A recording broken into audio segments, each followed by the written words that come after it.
Just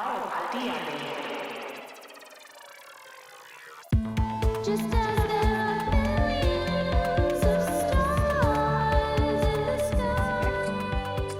And hello, this is going to be the 2022 year ahead astrological star forecast with Verone Bright and River Culver and myself, Cody Channel. So I'm going to go ahead and talk about opening us up with what's happening today and what's going to be also overshadowing the next few days. And I'm sure Verone and River have something to say about the star Algol, which is seen as the most feared star of the patriarchy, right? So what I like to think about with north nodes and south nodes is that they're really ruling over the themes and the spiritual themes of that time. We look to them a lot for predictive astrology, and they're ruling the eclipses of that year, right? So right now we have the fixed star Algol, which is in the head of Medusa, which is, I know, one of Verone's very knowledgeable about Medusa. So I won't go too much into that. I'll let you talk about it. But Algol, essentially, to me, is such a feared star because it represents the true feminine, the scary feminine, which is the unknown, untamable force that rules us all. And so, of course, people that don't understand it would fear it. But for me personally, I feel like this is such a time of just opening up to doing that deeper look at your own life, reviewing and looking into what is your fear, if you have a fear, and where that fear is holding you back right now and is separating you from, yes, the star is spelled Algol. Yeah. So where is that star separating you from the false fear of, oh my gosh, you got to fear that snake lady. You got to fear that cursed woman, you know? It's like such a, obviously connected to the story of Perseus and Medusa.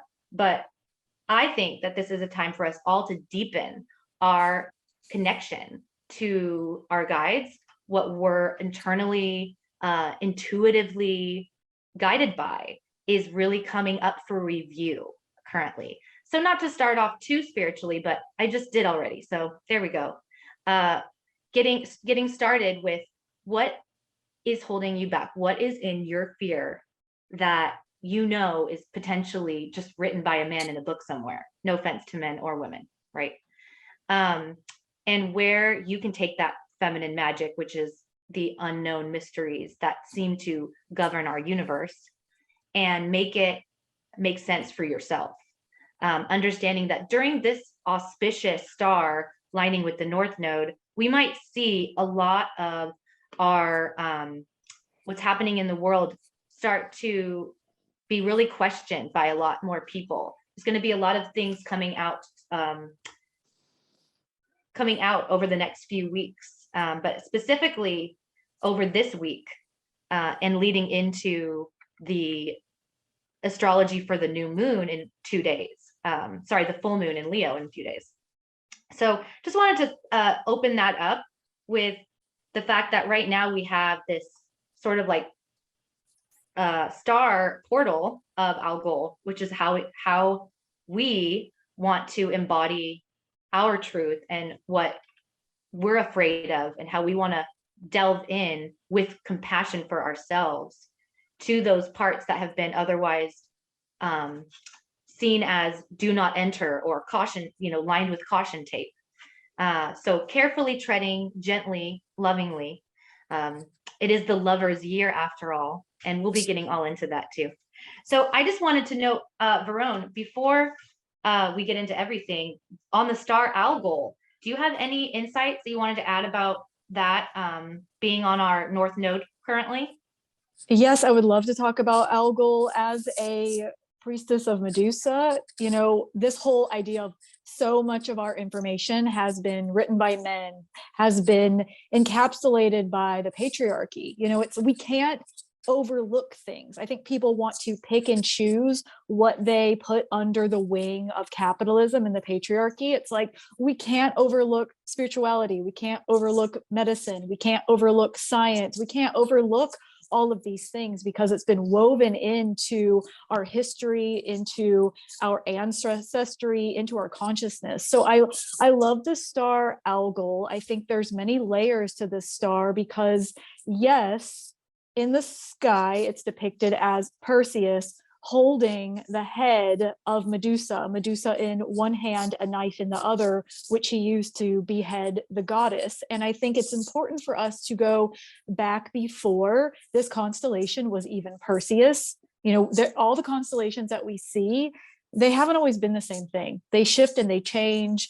And it's important to know the ancient history of the stars. So that constellation Perseus at one point was seen as the old wise man holding the lantern, kind of like the hermit. So whether you see Algol as like a bright white light that's guiding you through the darkness, or the illuminated pineal gland of the great serpent goddess Medusa, it's still going to be able to shed a lot of insight on whatever you're using it for. And the cool thing about the stars is that you can use them magically. The stars have been used for so long magically.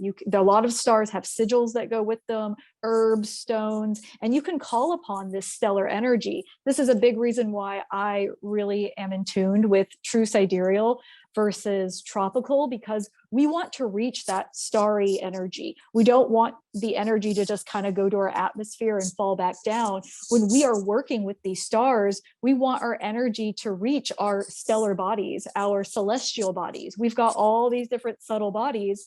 And when we're asleep to our celestial self, we're asleep to our greatest power. We're asleep to our star ancestors. So I think that Algol can fuck it up. It could be used that way. I think it could be used to destroy something, because there's a lot of destruction in the story. There's a destruction of a goddess being beheaded. There's a lot of violence there.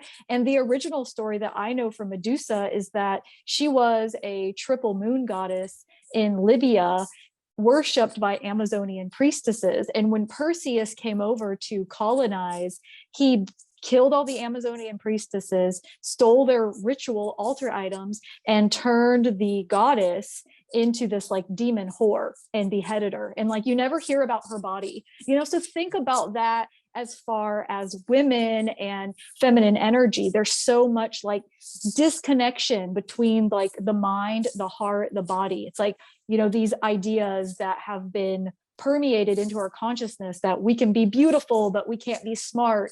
We can be this, but we can't be this. There's been a disconnection from our pineal gland, our brain, and our heart centers.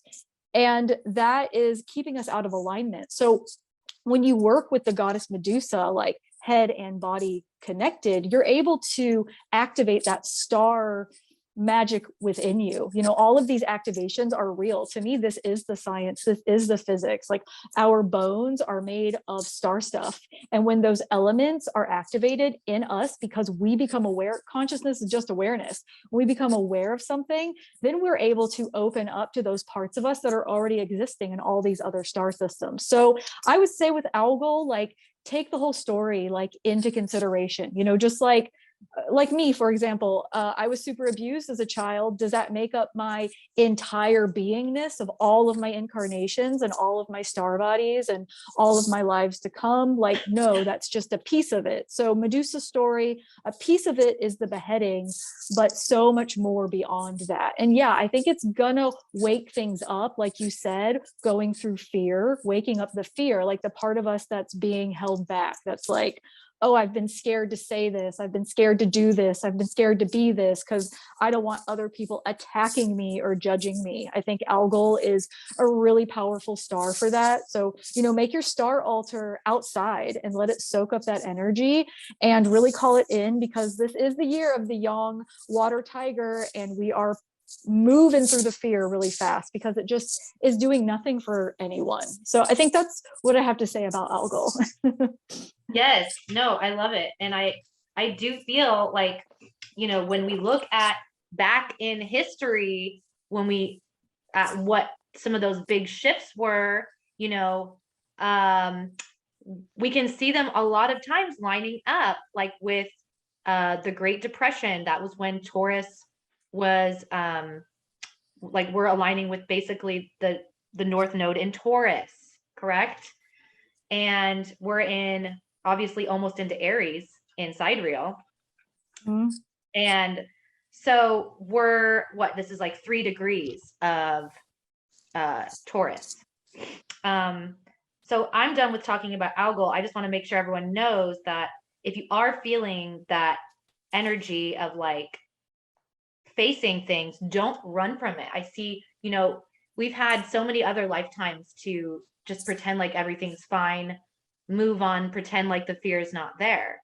But like Verone said, we're kind of operating in the in between phase of Pisces and Aquarian ages right now. And in that phase, we need to make sure we bring our hearts free of disillusion and manipulation, opened up our pineal glands with before we can really integrate those heavy star frequencies. So it's kind of like making sure your body is in its kundalini homeostasis or whatever your version of health is, but understanding that our aura is, you know, connecting with upwards of 48 chakras. We don't have all the information, but it actually is at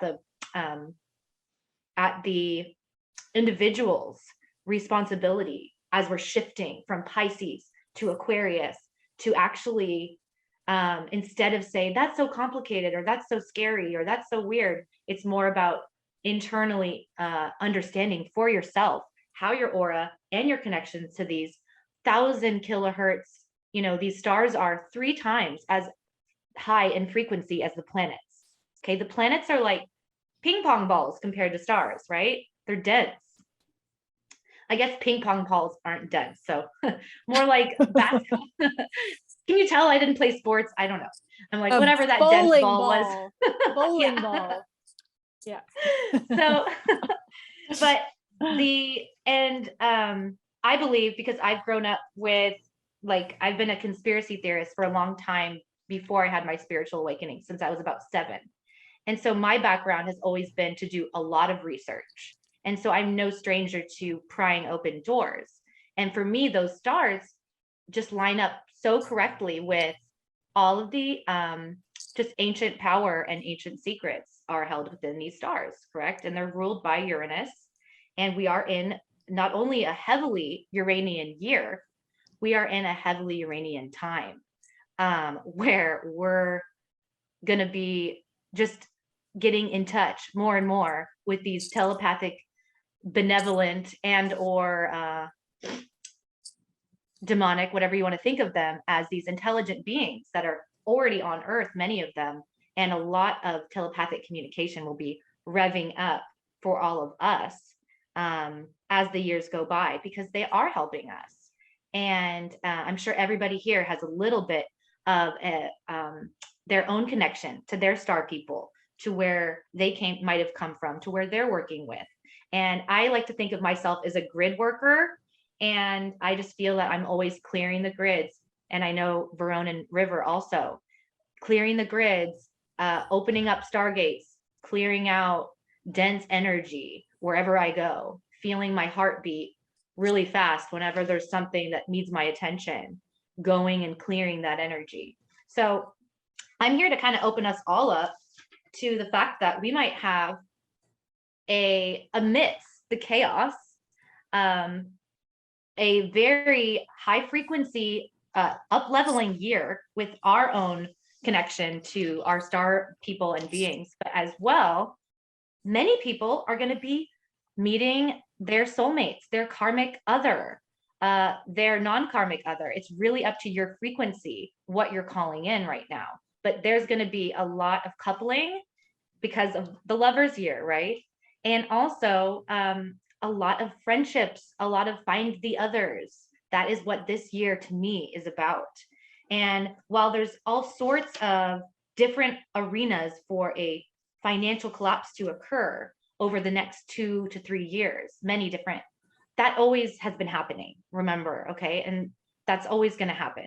So wherever and whenever these dips happen, remember that crypto is going to be a big theme, with Uranus especially inching closer and closer to that north node until July 26th. But I'll go into that later. Just wanted to introduce us to like some of the main themes. So on top of the financial roller coaster, many people will be quitting their day jobs. Many people will be doing really well financially for themselves. Will be learning financial independence this year. And so I just want people to know that while there's all this fear porn everywhere, a lot of us are going to finally be getting that courage, facing that fear, and actually doing the whole damn thing. So I'm really excited for everybody that's here to know that this year highly supports, especially right now while the planets are all direct. You're really supported right now in taking a big leap of faith, facing that fear, what's in between you and your purpose. So that is really, I can see over the next few months, that's going to be a big theme. I have like all the exact dates, which I don't know, Verone, should I just go into them? The dates or? Yeah, I mean, we could start with like the Mars Venus that's happening now if Yeah. you want to. Yeah. That's like so much lovers, like Valentine's, like. Yeah, so I'm gonna just pull up the chart for everything then. And then Verone, you can just chime in while we're kind of waiting on River still, but you can chime in whenever. How about this? I'm gonna open up the chart. We can both look at it together. And okay. If I miss anything, please just continue to chime in. We'll kind of go over it together, okay? Okay, So I've got all my notes written in my lap. I don't have the chart, but I have the notes in my lap. So I've got the chart, and I'm actually maybe I should make it Valentine's Day colors. How about this, Verone? Why don't you tell them a little bit about what you know about the Mars Venus conjunction while I pull up a Valentine's Day chart? Okay, that sounds wonderful. So Okay. yeah, the Mars Venus conjunction in Sagittarius is right there. You know, Mars and Venus I see as these sacred lovers. There's the fieriness of Mars, there's the beauty of Venus. I see them dancing together as these sacred lovers. And in the sign of Sagittarius, so much fire, so much passion, so much healing too. Sagittarius, I really see connected to the Centaur Chiron, the master healer, the master physician. So a lot of healing and awareness when it comes to relationships, like your relationship with yourself, your relationship with your partner, if you have one, your relationships with your friends, with your parents, with whoever, all relationships, and even maybe past relationships. I know that Venus isn't retrograde, but I have been experiencing even past things coming to my awareness, that not to torture, but to see like, when were you not in your like supreme value, like Venus being all about value? When were you not in your worthiness? When were you sunken in your fear and unworthiness in past relationships or current relationships? Because that's not the energy flow that we're going into. If you are hanging out with somebody because you feel guilty, that energy flow is going to be weird. If you're clinging on to a relationship because you're afraid that you're going to be alone, that's not like the vibe that we're going into. And all of this, we've all got work to do. Like none of us have like ascended and actualized. We're all here together. We're all working on things, but we're going to have to be made aware of these places in us so that we can shift the energy. We can't change anyone else. Like it's all about us. And so Mars, Venus, and Sagittarius, lots of healing, lots of awareness, lots of magic. Also right there with the asteroid Vesta. Vesta is the goddess of the hearth. So back to more fire. Vesta is really, really cool because when you look into Vesta, you see that she's connected to these Vestal virgins, like the Temple of Vesta, the cult of Vesta, and even the idea of Vestal virgins, like Vesta being looked as this like sacred fire virgin. Well, virgin, not in the sense of like she never had sex. Virgin's etymology goes back to Virgo. So just the great goddess of primal fire, the great goddess of the fire within, like the fire of creation, your sacred sexuality, that creation, that fire that allows you to create new life, create new projects, create new art, create new music. If you don't have access to your creative fires, like you're not going to be doing anything. To me, that's some of our most precious energy, our creative forces, our creative fire. And there's just so much fiery energy. Like Vesta is really bringing this like ritual fire, standing in your power, standing in your burning fire, standing in your own flame. And she's also been connected to lions. So back to like fire, lions, fearless. There's a lot of repeating themes going on. So all of this, all of the fiery things are happening also in alignment to the star Vega. And if you are familiar with Vega, it is in the constellation, the lyre, which is like seen as the harp. So really connected to music. However, the lyre was also known as the vulture, and vultures are death eaters. So where can we really allow that like death and decompose to really be fully consumed? Like, how can we put the old to rest? A lot of times we try to dive back into the past and work things out, or like, if I only did this, or what if I did this? And like, that's just not doing anything for us. Like, stop trying to like play origami with all the timelines that have been available and maybe are available, and really focus your energy right here, right now. And the Vega, the star Vega, and the lyre, it's also connected to the Lyrans. So I don't know if some of y'all feel like Lyrans are your starseed family. I know that I'm half Lyran, half Pleiadian, and the Lyrans are powerhouses when it comes to healing.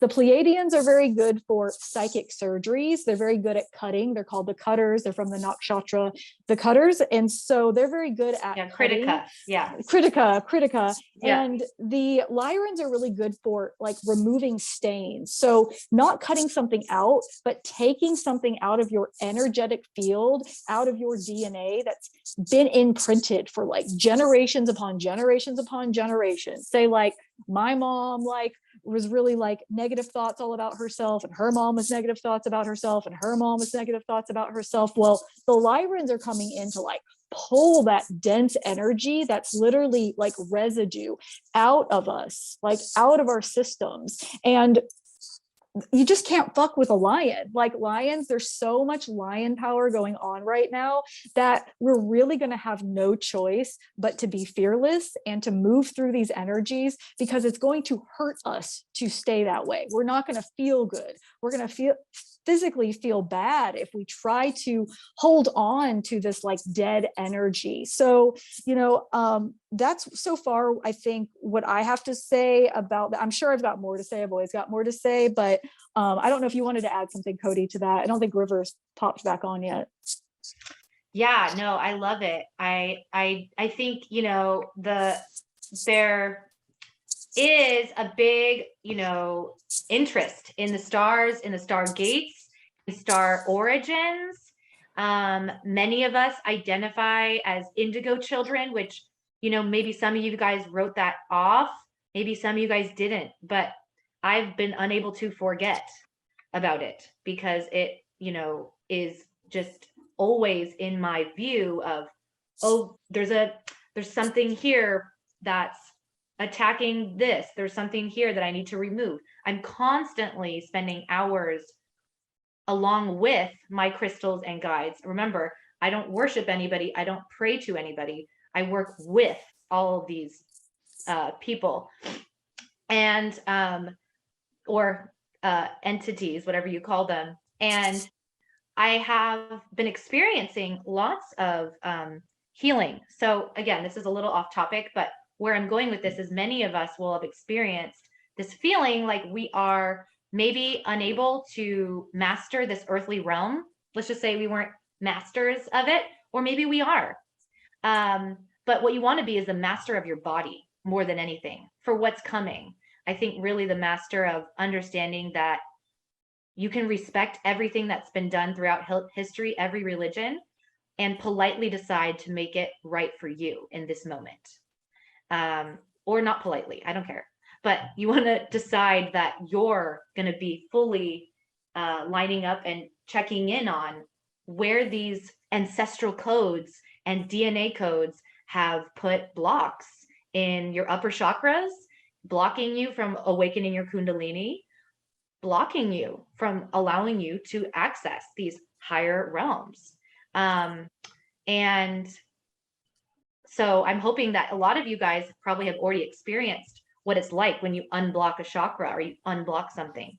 But anyway, this all goes into the fact that with Mars and Venus together, and I think a lot of us are going to be getting into our bodies today and over the next few days, understanding that the way we breathe, the way we talk to ourselves, the way we do everything is going to ultimately be setting the tone for our spiritual lives. You know, if we have any spiritual ambitions, astral ambitions this year,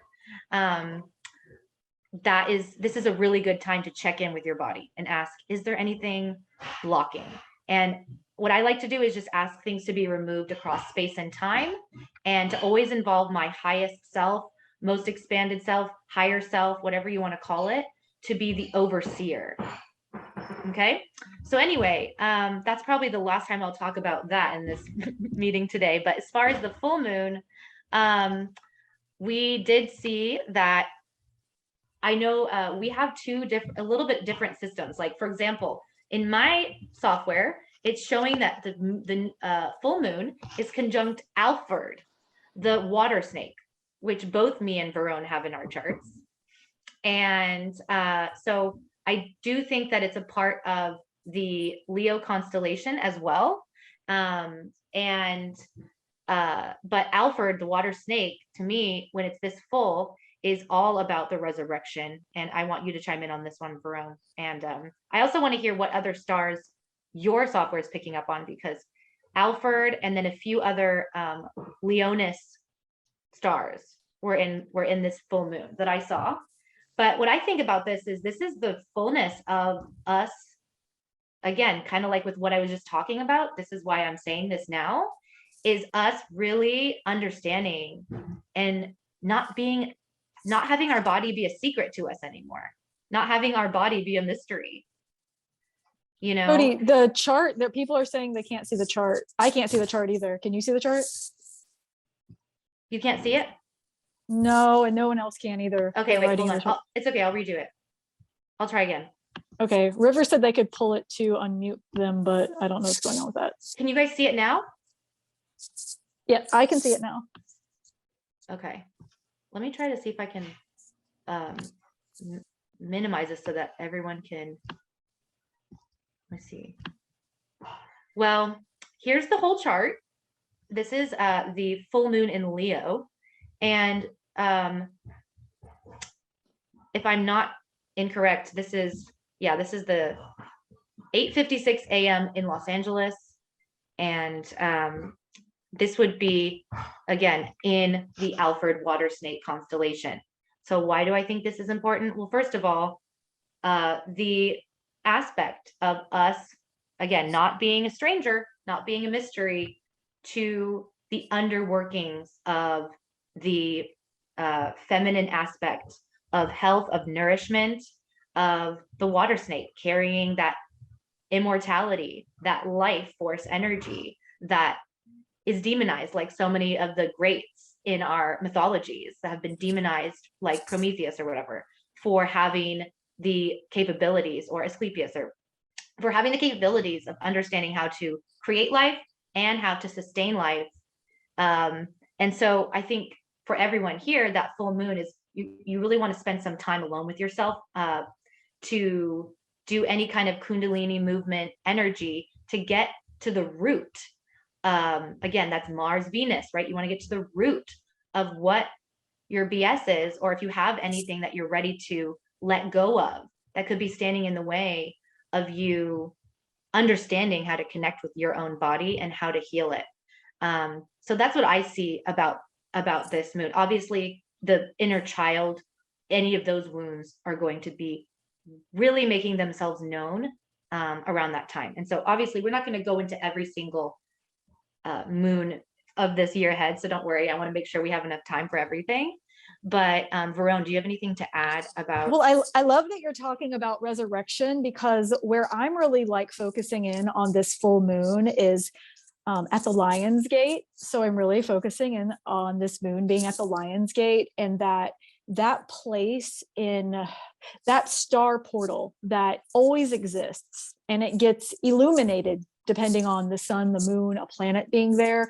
It's this beautiful place where we move from the crab, which is all about life and death and death and resurrection, into this fiery gate of the lion. It's a huge shift into the lion. So you cannot take with you the stuff that is no longer you, the shit that is no longer for you. It's going to get burned up. It's really important to allow it to burn up. And there's already so much fire happening anyways, with Mars and Venus and Sagittarius, with Vesta, and we've got Vega. It's like, we have to remember, none of these astrological happenings are isolated. They're all connected. Everything's connected. And I think that as we move more into the age of Aquarius, we'll realize that everything's connected. Like your head's connected to your shoulders, connected to we're all connected. We're not like, there's nothing that's isolated. So all these things are happening at once. And this full moon is really just like booming that gate of the Lion's Gate, to allow us to walk fully into our lion selves, to really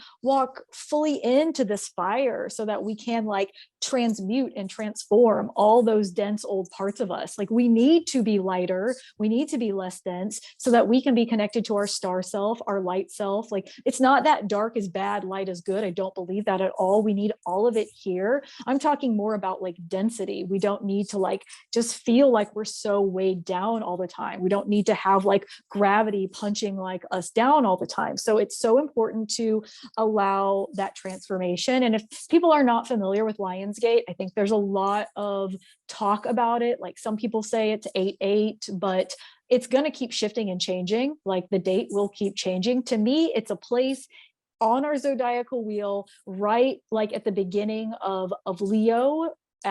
So you leave Cancer, and right at the beginning of Leo is you're walking through this Lion's Gate. And Yeah. also Jesus was known to have walked through a Lion's Gate. So if you're even like wanting to like connect to the Christ consciousness, to me, all of it's saying kind of the same thing.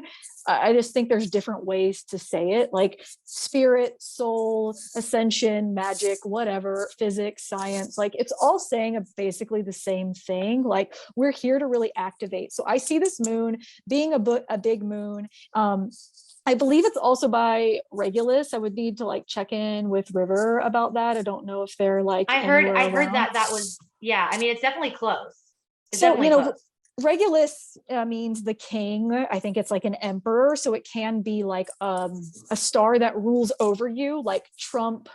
Trump has Regulus in his chart a lot, so you can kind of see that like energy. However, I think you can become your own emperor, your own king, remembering your own personal authority. So working with Regulus, I think it's a powerful star to remember your own personal authority. Like, no one and no thing has authority over you. Like, you are your personal authority always. And so if you're going to work with Regulus, like, take that intention in, like, I am my personal authority, like all the answers come within me, and nobody is able to restrict me or put their dominance over me. So I think River wants to talk. I think they're muted, and I don't know if I can Oh, unmute here, them.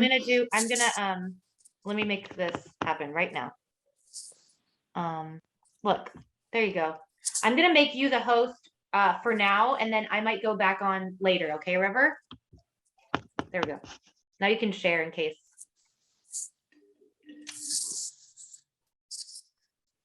Okay. I'm here now. Can you hear me? Yes, hi. Hi, I can is- hear you, but there's just a picture of you. yes, I don't want to bore you all with my Saturn Uranus problems, but they're real and they're being expressed through this event right now. You know, I was thinking, if we can't see your video, I'll bet you're still able to screen share. So, I do believe I can share the screen and Yep.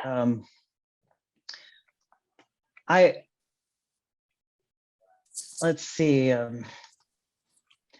What have y'all? I came in a bit late. Have you Yeah. gone through the Venus Mars conjunction? Do you want to see that chart, or are we moving on now? Well, I think we can see it.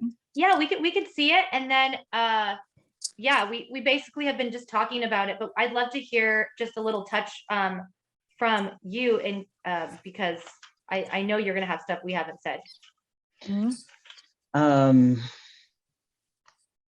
How's that Oh, for you all? beautiful. Can you Yes, can you see That was that? good. That was good. So, and can you see my pointer? Yeah.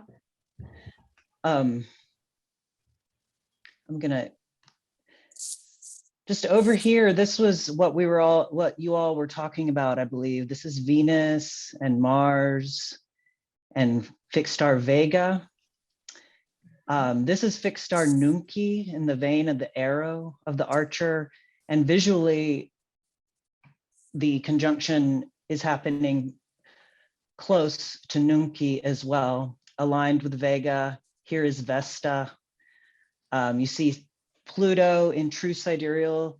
Sag is in this last degree, this critical degree. So got this big Sag stellium. And I don't know if you all talked about that. The difference is, like, Cody, you practice sidereal, 12 sign sidereal, and then this is the 13 sign sidereal that is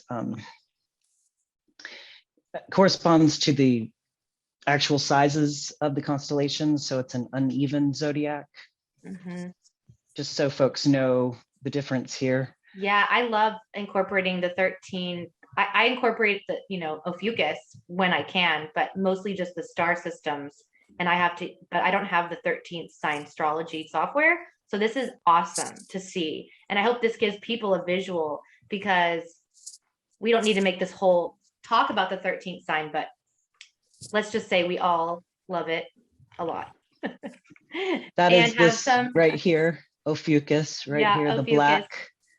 the black of mystery. The forgotten other dark mother. Yes.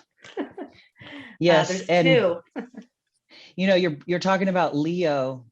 I wanted to note, on the day of this exact conjunction, the moon is coming up here, because this is the day of the full moon, but the moon will conjoin Regulus.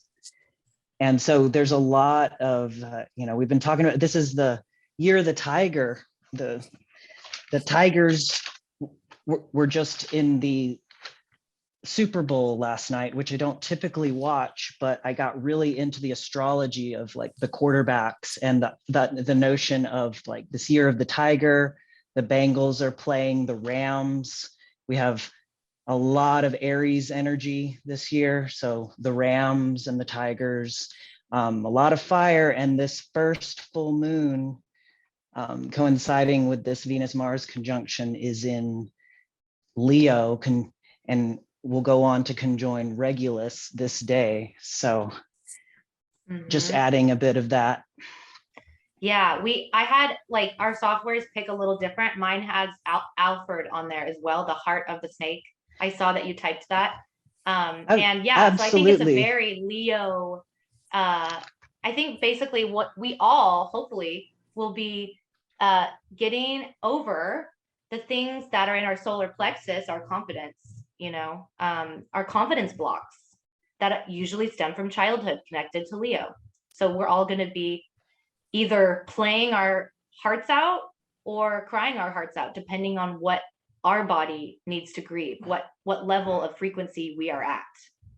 And that's how we can always make predictions for, say, the United States. We can predict that something bad might happen, versus if we're looking at your chart, we can predict that something great might happen, because it's totally based on the frequency. So I think, but for most of us, we'll be having a very high frequency full moon. That's all I have to say about that. Sorry. And I think no matter if you were working with the serpent, like Alphard, the serpent, the heart of the serpent, or working with Regulus and the lion, we have to remember in the mysteries that they're not separated. The goddess, the great cat goddess Sekhmet, wore the crown of the cobra, and that snake and cat work together in harmony, and you need to be able to fortify your DNA, awaken to your DNA, and awaken to your creative forces. They are not separate from one another. So, you know, as a priestess of Medusa, I'm also a priestess of many other goddesses, and you go into the mysteries, you go into the activations, and they don't stop. We don't get to this place where we're like, I'm good now, I'm done. We keep continuing. So, you know, you're working with all these different energies together. So working with the heart of the serpent, and working with Regulus, and working with Vesta, and working with Vega, like having a relationship to like cat and snake is so important right now. Like if you don't know about any kind of cat goddesses or serpent goddesses, I would do some research. If you don't have a relationship with the Lyrans, I would like tap into that, or like some grand serpent beings. Like these guides are here for us. We're not doing this alone. Like if anybody thinks they're doing this life alone, like it's just not happening. We're here with all of these other beings, and have boundaries in all realms. It's so important. But remember that like we have all these guides around us to help like show us things that are already us. We just have to like awaken to them. So yeah. Yeah, no, it's true. So yeah, this full moon looks like it's going to be great. I don't think I'm going to be predicting anything for this one. I think I have other more dates for that. But as far as this, I just predict that a lot of people are going to be experiencing coming into and owning their own confidence and becoming more powerful, really getting ready for your role in the new mythology. You're becoming the book, you're becoming the character, you're evolving this energy. In the age of Aquarius, we're meant to surpass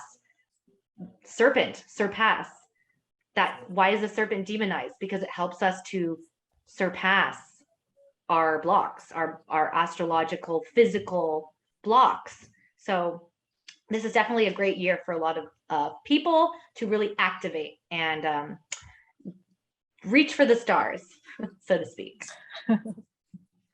I wonder if we should pull up the next like big date, unless there's anything else you think, River, that we want to touch on for as far as like prediction. No, I switched over to Jupiter Neptune. I did just want to say something cool about Vega. Vega was once called the bone breaker and it was this bird, this vulture that lived in the heights of the mountains, like this very, very powerful bird named the bone breaker. And Vega is one of like 3 of the major birds in the sky: Vega and Altair and Aquila, the eagle, and Cygnus, the swan, and then Vega as the vulture is the other bird. And often the vulture is like holding the tortoise shell, which represents the lyre, the musical instrument. So I don't know. I just wanted to chime in about I love that. It was birds. In Sumer and Acadia. This was the bone breaker. And Vega was also once our pole star and will be again. You know, it's a really, you know, these pole stars are orient us. You know, it's like our naval axis, you know, of orientation. And so just Vega up by the poles, this vulture, this musical instrument, this bone breaker, and this point of orientation. You know, babe, the Vega was also known as the falling eagle, it being one of the 15 Bohemian stars. So like the falling eagle, and in Babylon, it was known as the star of the queen of life. So Vega's been all these like really amazing things. And as the astrology and the mythology evolves, I think that the more that we work with these stars, the more we can understand their mass complexity and all they really have to offer for us. Yes, these stars are our ticket out of here, guys. Just kidding. And this is the seed of the next like approximate 2-year cycle, you know, Mars and Venus coming together. This is a seed moment. We're in the balsamic phase here, just these last moments before they join and form this next seed in the lover's year, aligned with Vega. It's a powerful time. But moving on, let's move on. I pulled up the Jupiter-Neptune conjunction. Okay, yeah, this one's gonna be fun. And everyone can see that, imagine. Yes. I just want to point out on this next chart I pulled out, this is a major moment this year when Jupiter and Neptune come together. Let's see, where are they? They are at the top of the chart up here. Jupiter and Neptune, true sidereally, 4 degrees of Pisces. And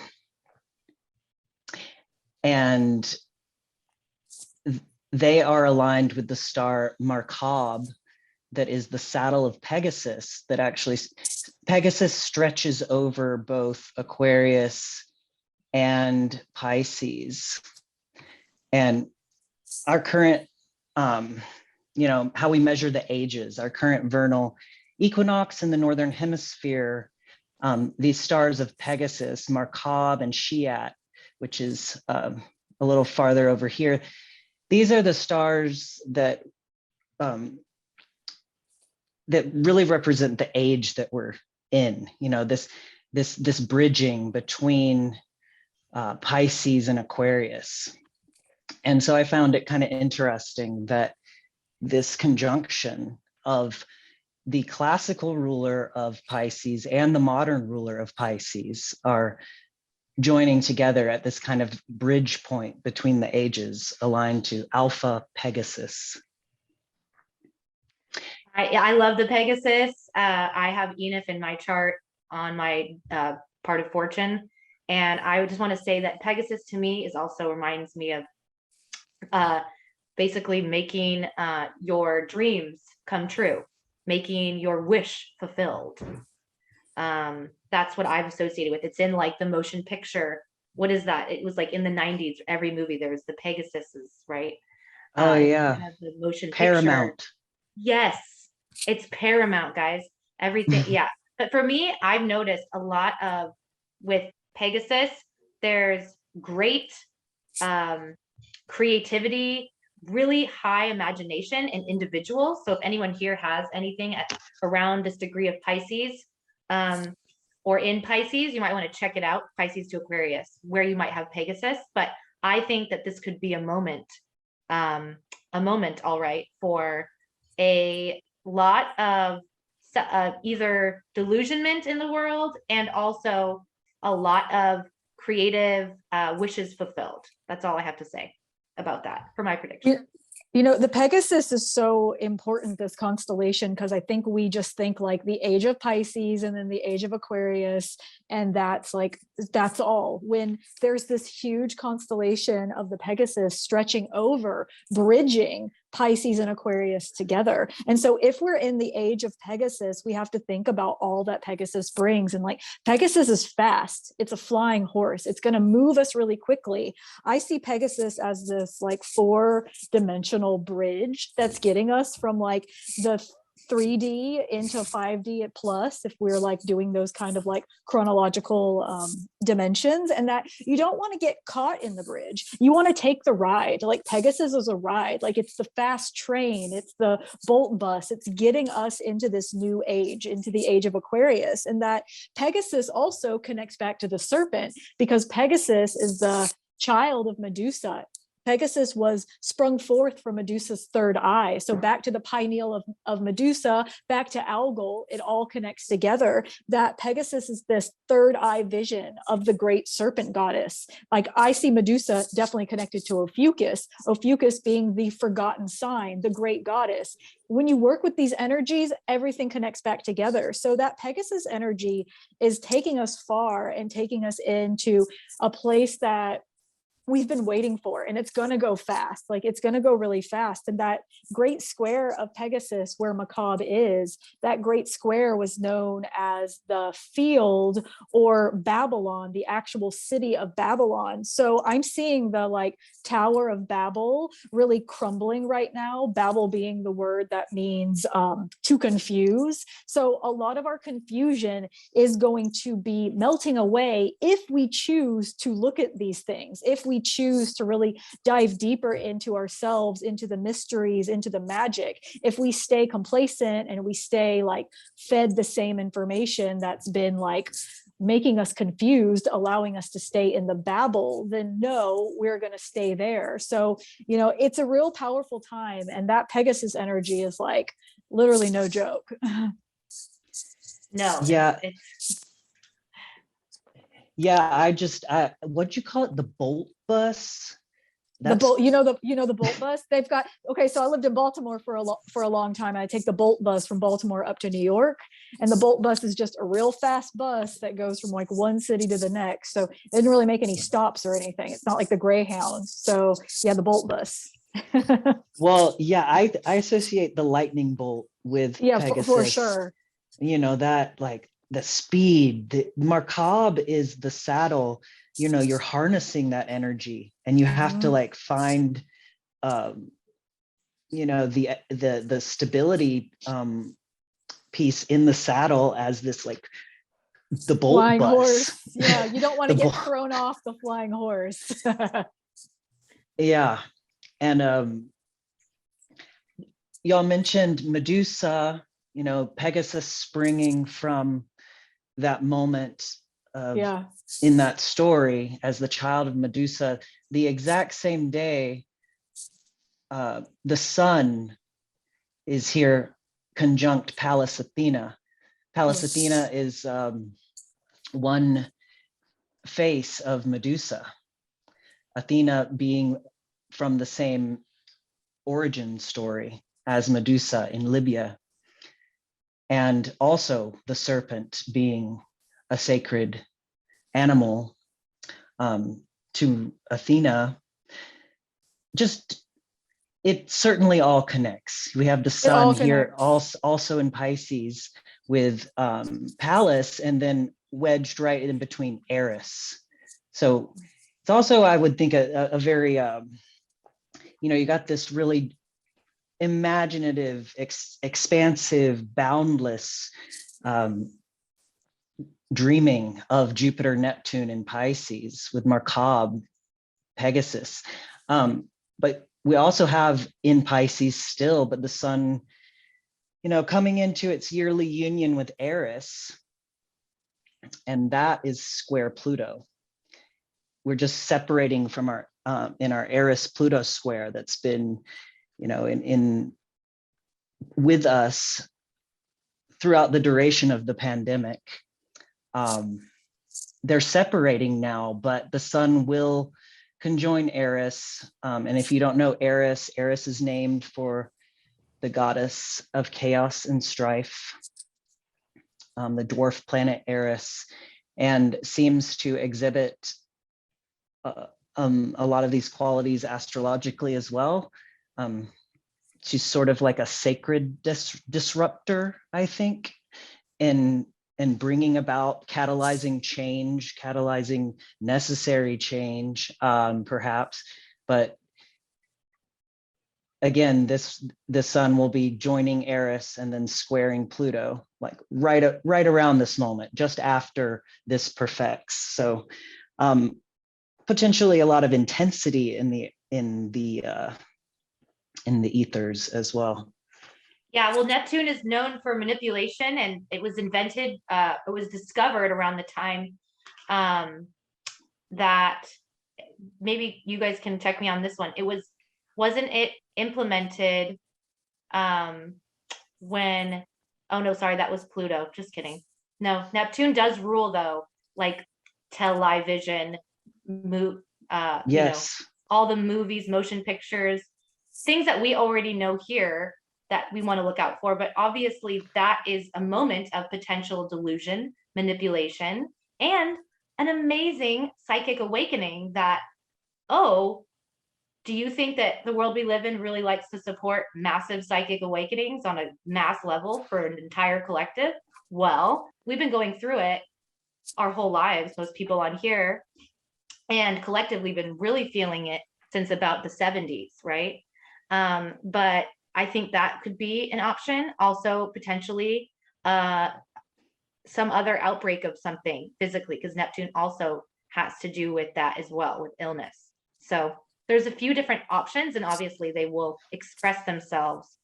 We can't, fully predict how they will express themselves, but those are some of the themes. I think it's so interesting that we're going, like, we've got Jupiter and Neptune in this like Pisces Aquarius cusp, like right with the star Markov, right with the Pegasus. We're like Jupiter and Neptune, like boundless, limitless, like all of our dreams, all of our visions, like Pisces. It's like far out, man, right? It's just like, whoa, like everything is just so wow. And then comes in Eris and Pluto, even though they are separating, it's still right there. So I'm just curious. I've been thinking about it all day. I'm like, wow, okay, we're going to be so Neptune and so Pisces and so expanding it with Jupiter. We're going to be so like dreamy and like, wow, I'm going to walk into another world. And then we're going into like Eris and Pluto, or like right after, only like 2 days after. So I'm just bringing it up as like a curiosity. I'm like, wonder what that's going to be all about. Yeah. Yeah, me too. And pointing out just at this next chart I pulled, Moon conjunct Regulus. So back to here in the year of the Tiger, a next major astrological moment, and it's a repetition. The Moon, just like the Venus Mars, that day the Moon will go over Regulus, and here we are again, Moon conjunct Regulus. The lions and the tigers, they're coming in. Maybe the bears are too, but like lion and tiger is a big energy right now. The yang water tiger this year is no fucking joke, like moving from the yin metal ox into the yang water tiger with all of this like Leo energy activating with Regulus. Like we really are going to be like moving forward so intensely through our fear, like the things that have held us back. Like, why haven't you done that thing? Like, why haven't you like written that book? Why haven't you made that song? Like, why haven't you said this thing? Why haven't you done it yet? Like, it's all going to clear out of our way so that we can really like do what we came here to do. Like, we didn't come here to just like watch Netflix and like eat pizza and like wonder why everything sucks. It's really important for us to like live our truest potential. And all this energy is just going to like make us go into it. We're not being tortured. We're not being punished. We're being given a gift and an opportunity to really become more of ourselves. Yeah, water. Look at all this Pisces stellium, and then back to the tiger / lion, Moon at the heart of the lion here. So yeah, like water moving quickly, fire and water together in Chinese medicine, that's the creator of life. Like that's yin yang, like fire and water together. And what is moving water? What is fiery water? It's rivers, it's waterfalls, it could be tsunamis, it's getting that fountain to flow. Anything that's been stagnant in your life, anything swampy, anything like, toilet energy, that's going to be like transforming really fast and moving through. So expect everything to be picking up. The energy is going to be picking up. It's going to be a lot faster than 2021. The energy in general for 2022 is moving quickly, living in our dreams, and really like getting that dense energy out of our way so that we can become more of ourselves. And so you guys want to plan for the 12th of April. We have other dates before then and after then that I've noted, but that this is, if you have Pisces in your chart or any water signs in your chart, this is where you can prepare. And Jupiter and the nodes of the moon are what we look for predictions, for marking our calendars, right? Calendars were invented for rich elites to plan their wealth, okay? So we can also parade our lives and think about how we can use these stars, these star gates, to plan ahead, plan accordingly for, you know, launches and things. So like this would be a great time to go on a retreat, to do something really creative, to maybe make sure that you've finished your big projects, but before then, actually, because then you're going to get super confused, you know, if you're not already with a grounding footing, right? So I think that this up until, I mean, I don't want to get into the summer yet, but that's what I'm kind of excited to discuss at some point today. But this is definitely one of the big energies I saw as well for the spiritual awakening that is the elephant in the room on Earth right now. You know, like you can see it, you know, a lot of us are psychic. A lot of people are psychic, and we don't need to call it that, but a lot of us are intuitive, let's say, and we can feel that there's greater energy coming through and that there's aliens willing to co-heal with us. And there's, like what Verone said, like quantum physics is in every aspect of what we're doing with ourselves, healing, and astrology. So everything is frequency, and this year you will be made aware, especially by April 12th, when that healing psychic energy is going to just pull you into, I believe, an upgrade, a psychic upgrade. Definitely. I would say with the Jupiter Neptune on the 12th, like put down the clock, like don't be on social media, like let yourself go outside of time.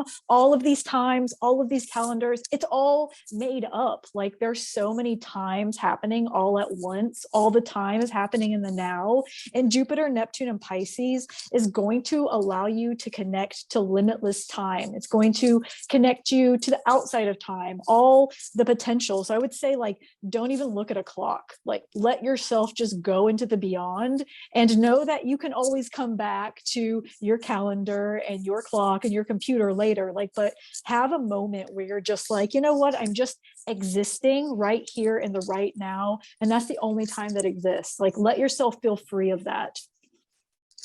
Yes, I agree. It is all about the here and now, and all about your consciousness and your pineal. It's all about the pineal. Especially because we were born as 6-strand individuals. Many of us had the propensity of templates to activate the pineal and be the indigo kids, or whatever. The indigo vibration is of that telepathy that we all have. And even Saturn was born of Uranus, but also Venus, right? Aphrodite was born of the pituitary castration of Uranus. They called it the balls, right? But it's actually the pituitary. And so everything seems to be involving this like attack on the pineal, the pituitary, the glands that control your brain and consciousness. And so that's obviously the most important theme for any year, anytime, to make The sure that whole you're not, endocrine system, the whole endocrine to make system. sure that you understand that you and what your thoughts are daily, and what you're allowing into your life, and what you're allowing yourself to view and be around is going to directly affect your consciousness. So that's just a overall all year long type of scenario, as we grow our pineal glands together. You know, Re- Cody, it's so cool too, because like the pineal gland, to me, there's like a direct connection to our DNA, the pineal gland and the DNA, and that our DNA, only 1% of our DNA is protein coded genes. Only 1% is coded. And for so long, science said that Wow. 99% of our DNA was junk DNA. 99% of our DNA was junk DNA, like it didn't do anything. What that is 99% of our DNA has the potential to be coded with something new. Only 1% is the protein coded genes. So like only 1% is like, you know, telling our body how to be made and how to be created. 99% of it is up to us to be like, what do we want to create for ourselves, and what do we want to pass down, and what do we want to fix with our ancestors? So there's a lot to that, and I really do see this year as like diving more into this with the cat, with the snake, with the pineal, with the like Pegasus, with the Pisces. There's just so much happening for us to be able to like upgrade in expand, upgrade, whatever ways you want to say, to really be able to be more us, authentically us, unapologetically authentically us. Yes, I completely agree. I think we're really stepping into just you know, you guys think this is complicated. If anyone's confused, probably no one here is confused, but if anyone's viewing this later and is confused, you know, it is both way more complicated than this and way more simple than this. And it's not for everybody to be in the complex quantum physics, psychic realms, but that is growing so much since, especially like since the 60s, right? But really in the 30s was that first wave of the cult like growing of the pineal gland, and the with like the cult of Saint Germain and all of that. So we're really going into this new phase where, again, we have to bring our template of love, our heart. We can't just get to the fifth dimension by being smarty pants. If you're confused, it's because your heart isn't ready, you know. So you want to be really careful with yourself, with your heart, making sure you're bringing yourself safely through all those steps, making sure that you're prepared for what's about to happen in April right now. So we're giving you lots of time in advance to do breath work, do all your clearings and cleanings, whatever it is that you do, getting prepared, because then it even gets weirder and it gets more and more complex the more you open up to receiving your intuitive download. So it's fun, but yeah, life doesn't get easier. It's not like you clear things and you're just like, okay, now I'm gonna just like la la la la. It's like you get more happens.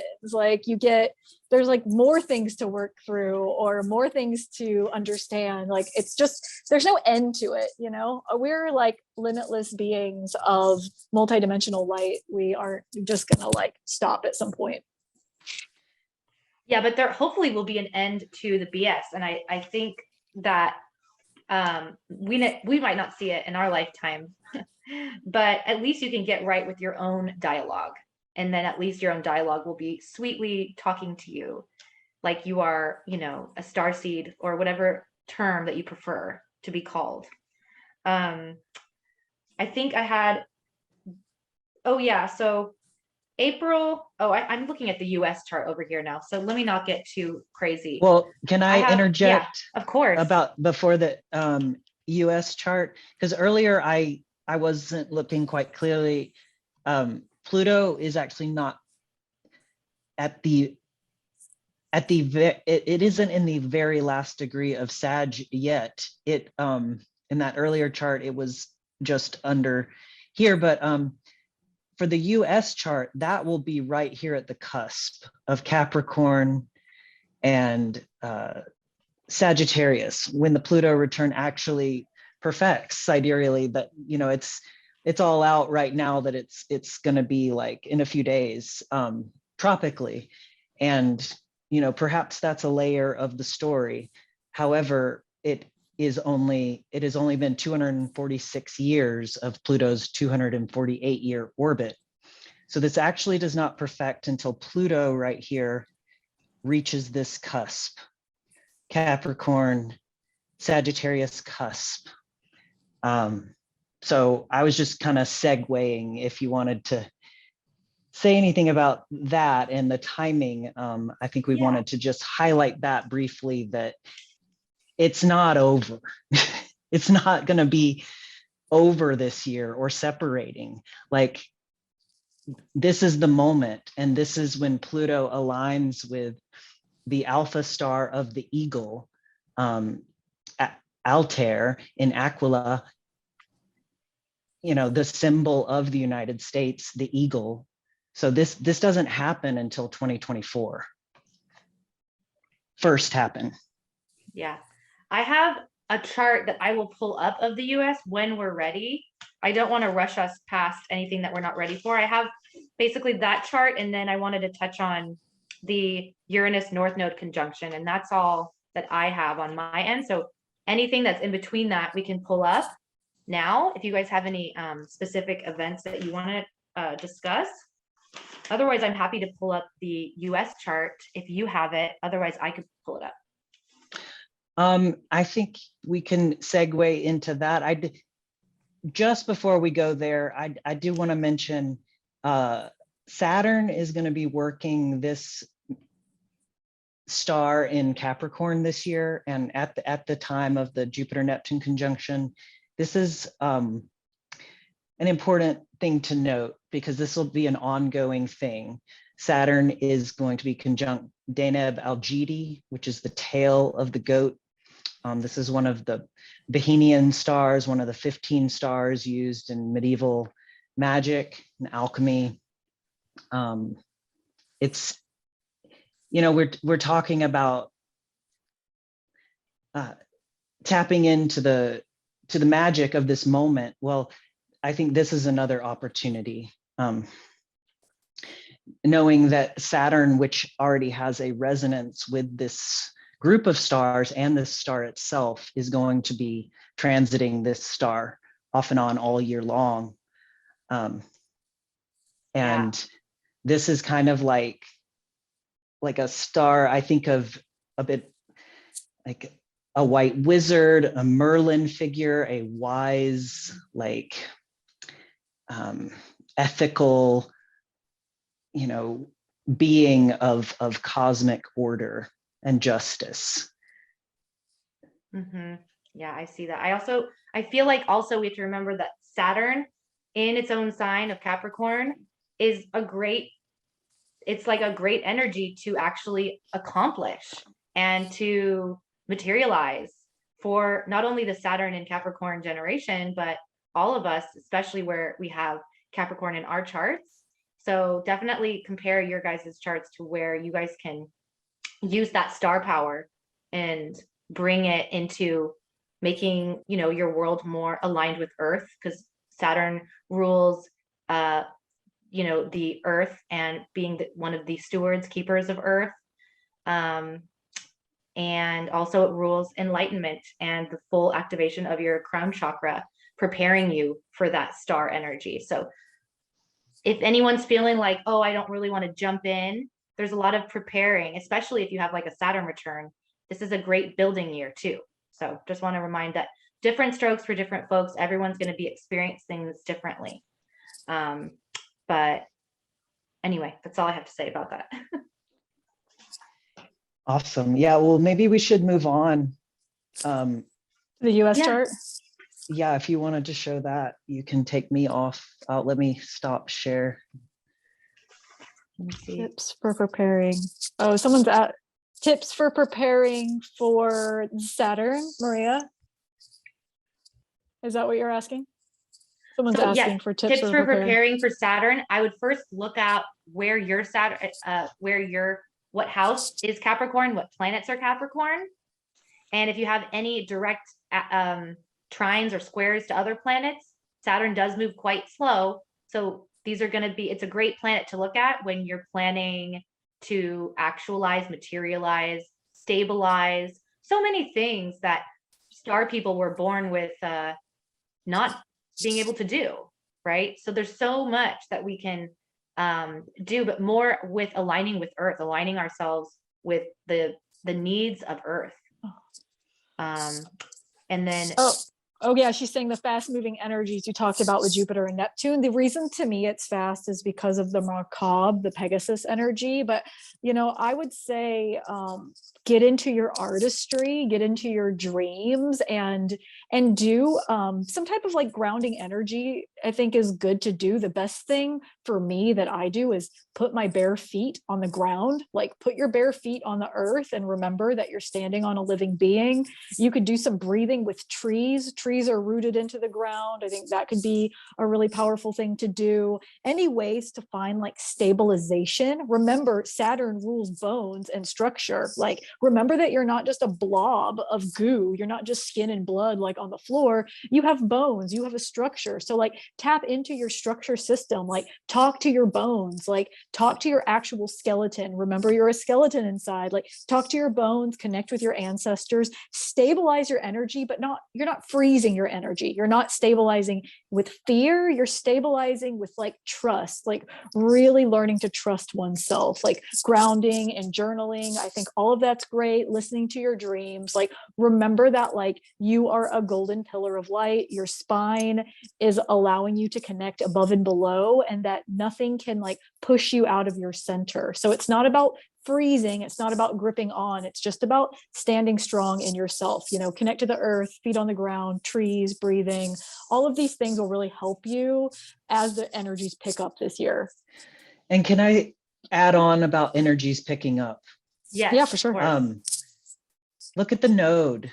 This is the node 0 degrees Taurus. The node is moving this way. It's about to move into Aries, where we have Uranus and Mercury. And this is just prior, some days prior to the sun's entry into true sidereal Aries, which some would call the sidereal New Year.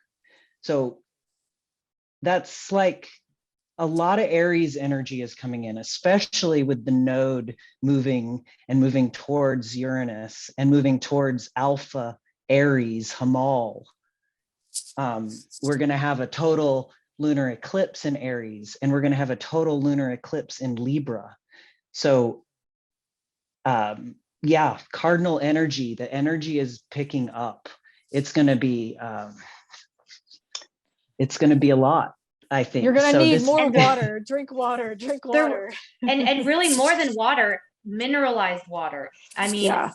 most every store-bought water has no minerals in it. So spring water, minerals, more Yes. so than water.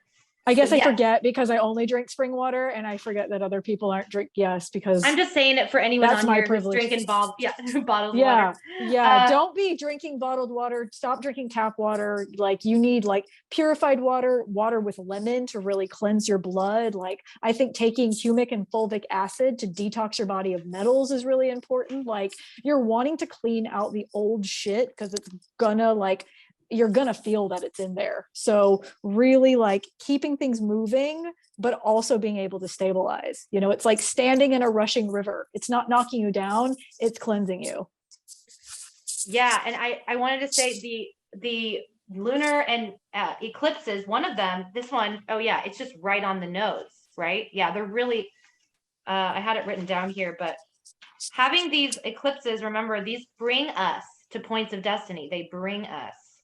They literally are like ship energy that bring us to a destination. So remember that both of those moments for the eclipse, this is 15th of May, and we have another one right before that or right after that. Sorry, let me see. We've got the eclipse there. Yeah, I wrote those and then, down. oh, the 30th on April 30th as well. Yeah, partial solar on April 30th. Yeah. So take notes of those times for, always you're going to be just floating. You're going to be moving downstream. You're going to be in your ship. You're not going to be in control. And these are moments of destiny that, although technically they rule 2 weeks after, 2 months after, and they're outside of time, because remember, the nodes is really our entry, exit, gravitational pull towards the other side. It's really that entry, exit of not only our soul and our life, but where our soul's consciousness is connecting with.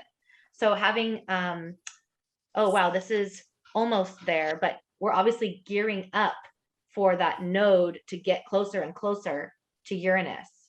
And yeah, having these, just in case anyone is unsure about the nodes at all, about really being more aligning us with our destiny and our spirit, and it being a time where there is actually, that's like the one time in astrology where it's not about you doing anything.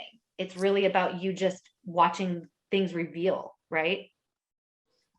Yeah, because Uranus is that like aha moment. Uranus is the higher vibration of Mercury. So in order for you to have that like aha moment and allow that like higher consciousness to come in, you can't be meddling. Like you've got your guides are doing it. We stand in our own ways trying to like fix everything and figure everything out, when like you need to arrive in yourself to be able to actually see, hear, and feel what's coming in. Like that's a powerful time. It's really powerful. So make sure to be somewhere powerful that day, everybody. Well, go for it. Electrocute yourself. Just kidding. Obviously the water, look at all the Pisces, water themes continuing, but the moon here will be the eclipse point. This is a total lunar eclipse in Libra, May 15th. So we've got the south node here, really close to fixed star Zubin El Shamali. This is one of the major two stars of Libra. This is the northern scale or the northern claw, because Libra was, before they were the scales, it was part of the scorpion. These were the claws of the scorpion. So Zubin El Shamali actually means the northern claw. And so we've got the moon here lit up in justice, oriented Libra. And the sun is aligned with Algol. Sun, I believe you all were talking about Algol. And the last lunar eclipse we had, the moon was conjunct Algol, was aligned with Algol rather. Yep. So this is the next lunar eclipse we're going to experience. And so the moon already, lit up that part of the sky with Algol. And now we have a total lunar eclipse in Libra across the way, directly, across from Algol, with receiving the light of the sun in Taurus aligned with Algol. So you all may have spoken a lot about Algol already, but we did. I just said, it's like the patriarchal's worst nightmare, basically. That's what we said. It's like the most feared star. It's like the most demonized star, representing war and fear and all these things. But of course it has to do with, we talked about it. But what I think is interesting is this is all going to be, is this happening in the US's Saturn, this eclipse? I'd have to pull that. Remind me when I pull up the chart, because I do like to think about what we can expect, especially from eclipses. This is my favorite time for predictions when I think of eclipses, because it's a time where I tell everyone to grab a blanket, grab popcorn. You don't need to be involved with the eclipse, right? You just sit at home, you be safe. You do your own activations, or you do your powerful activations, but you do not need to be involved with the predictions that we're making about the world that day. You are more going to be floating through time, but points of destiny. I think this could be matching up with the United States Saturn. I know they have a prominent Libra planet. It's not Saturn. I've got it pulled up here. Okay, I could be wrong, and it might be a little bit different because we have different charts, and I might have been thinking, again, that's why I shouldn't say anything until I see it.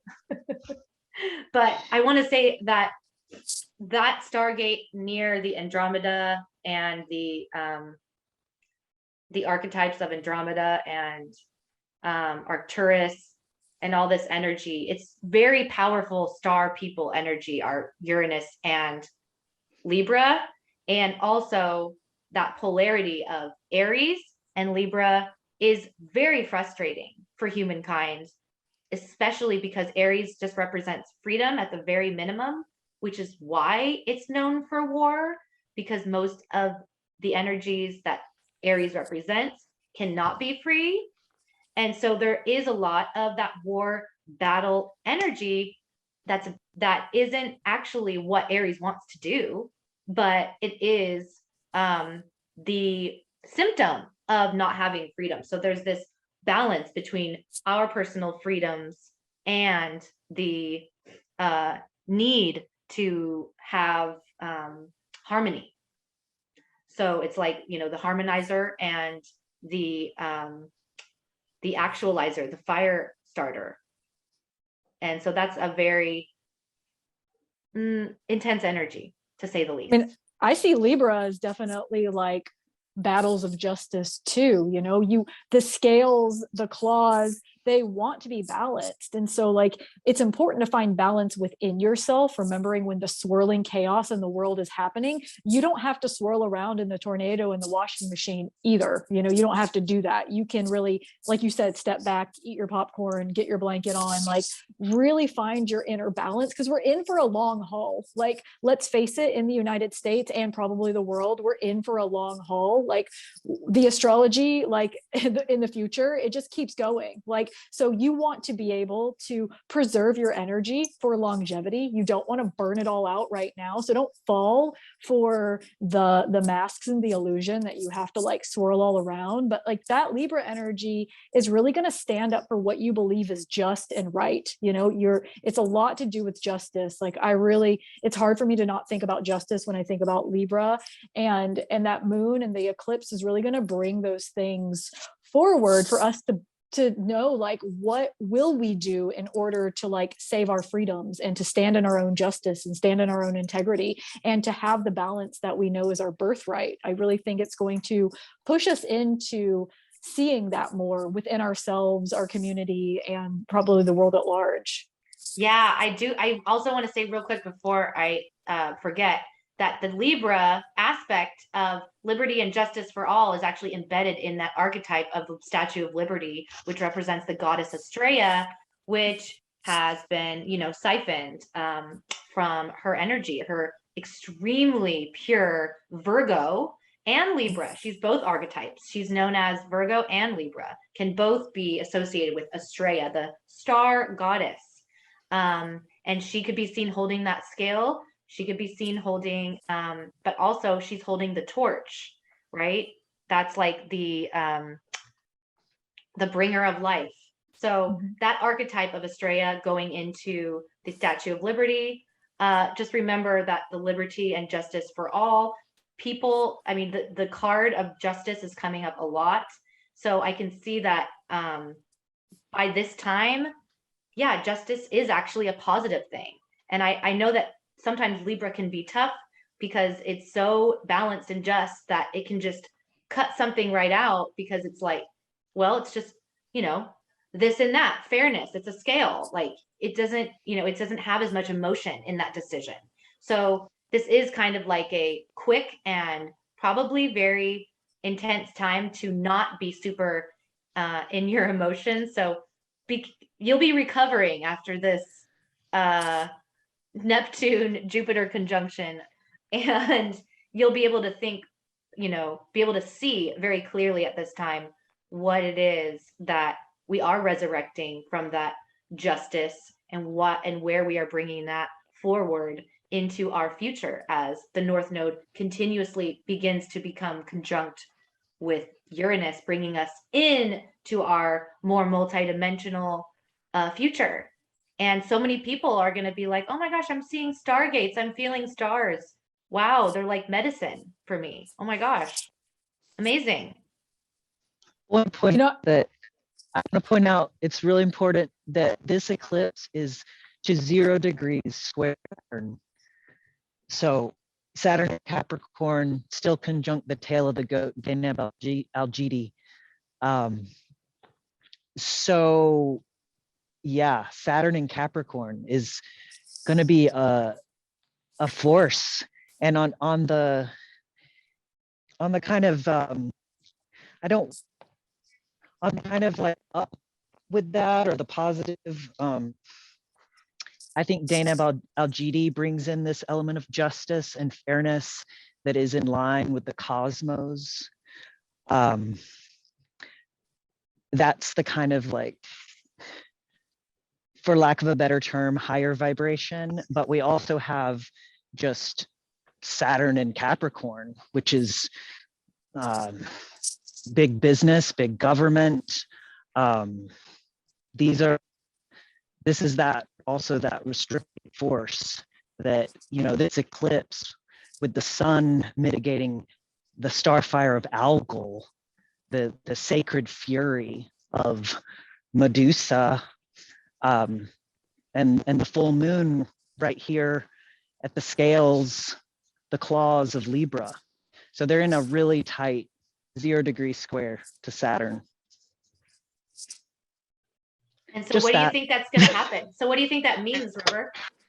Well, of course, the square is like the language of Saturn. I think this is just extremely dynamic. This is friction. This is change. This is the call for, as the node goes into Aries, the call for personal liberty, personal freedom, I think will, versus kind of like governmental regulations, wherever you stand on these things. I mean, this is the astrology. This is, I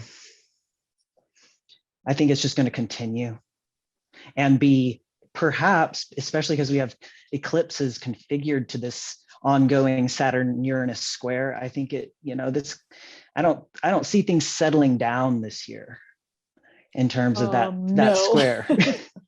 Not settling down anytime soon. Well, I see this kind of as a correction, where basically what we learned from Uranus Saturn square all the past few years, while it's been weaving in and out of there for us, is like the war against the future versus what we actually can do.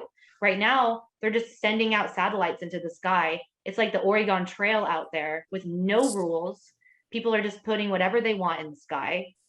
They have no idea the effects of what's happening.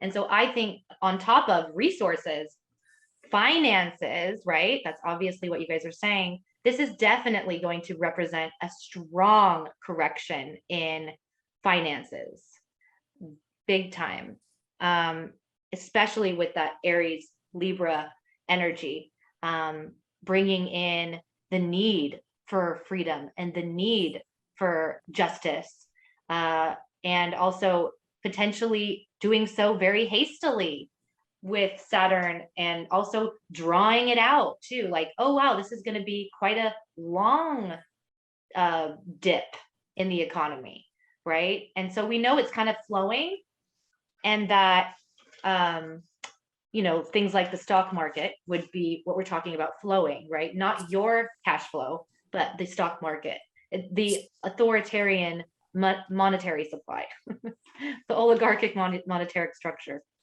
So anyway, that will definitely be seeing a huge correction. I think that's my prediction. Oh yeah, and just interesting, just bringing in the financial matters with the sun in Taurus here. I mean, later in the year, we're going to have a Mars retrograde through Taurus. So definitely the realm of finances, resources, personal, security. These could be themes as well. Yep. And we have I think Mars is retrograding in September. And let me see. Mars is retrograding October. Mercury is retrograding May and September, May 10th and September 10th. So if anyone wants to plan for those, I love Mercury retrograde. Mars retrograde October 30th. You might want to get some stuff done before then. That's what I'm saying. You might not want to put too much pressure on October 30th. We're going to be going over the US chart, actually, I think, before I get to, or if you guys would rather, do you just have the chart on you, River? I Because I don't don't, mind if but it's a little different. Okay, that's fine. I can can, we, yeah, can let's we, keep going with your charts. Yeah, let's do the this whatever is the last one you last, have. well, this is the last one as far as the Yeah, eclipses, just to show you the yeah, of course. total, the other total lunar eclipse. This year, we won't see total solars. We will have partial solars, and I just didn't, for the sake of time, didn't bring those up. Those are obviously important to look at also. But for the sake of time, the total eclipses were what I'm focused on here, and these are total lunar eclipses. This one is total lunar eclipse in Aries. So back to this axis, and this one you'll see is tightly conjunct Uranus with the node here. Tightly, when they're tightly conjunct the nodes, that's what gives you the total eclipse. And the node is moving towards, again, Alpha Aries, Hamal, but yeah, just on the opposite side. So we had that lunar eclipse, in Libra. So now we have the total lunar here in Uranus, still square Saturn, this square. Mhm. And so what do you think that means? Well, we mentioned so just continuing themes, these big eclipses. Now we have the sun with Mercury.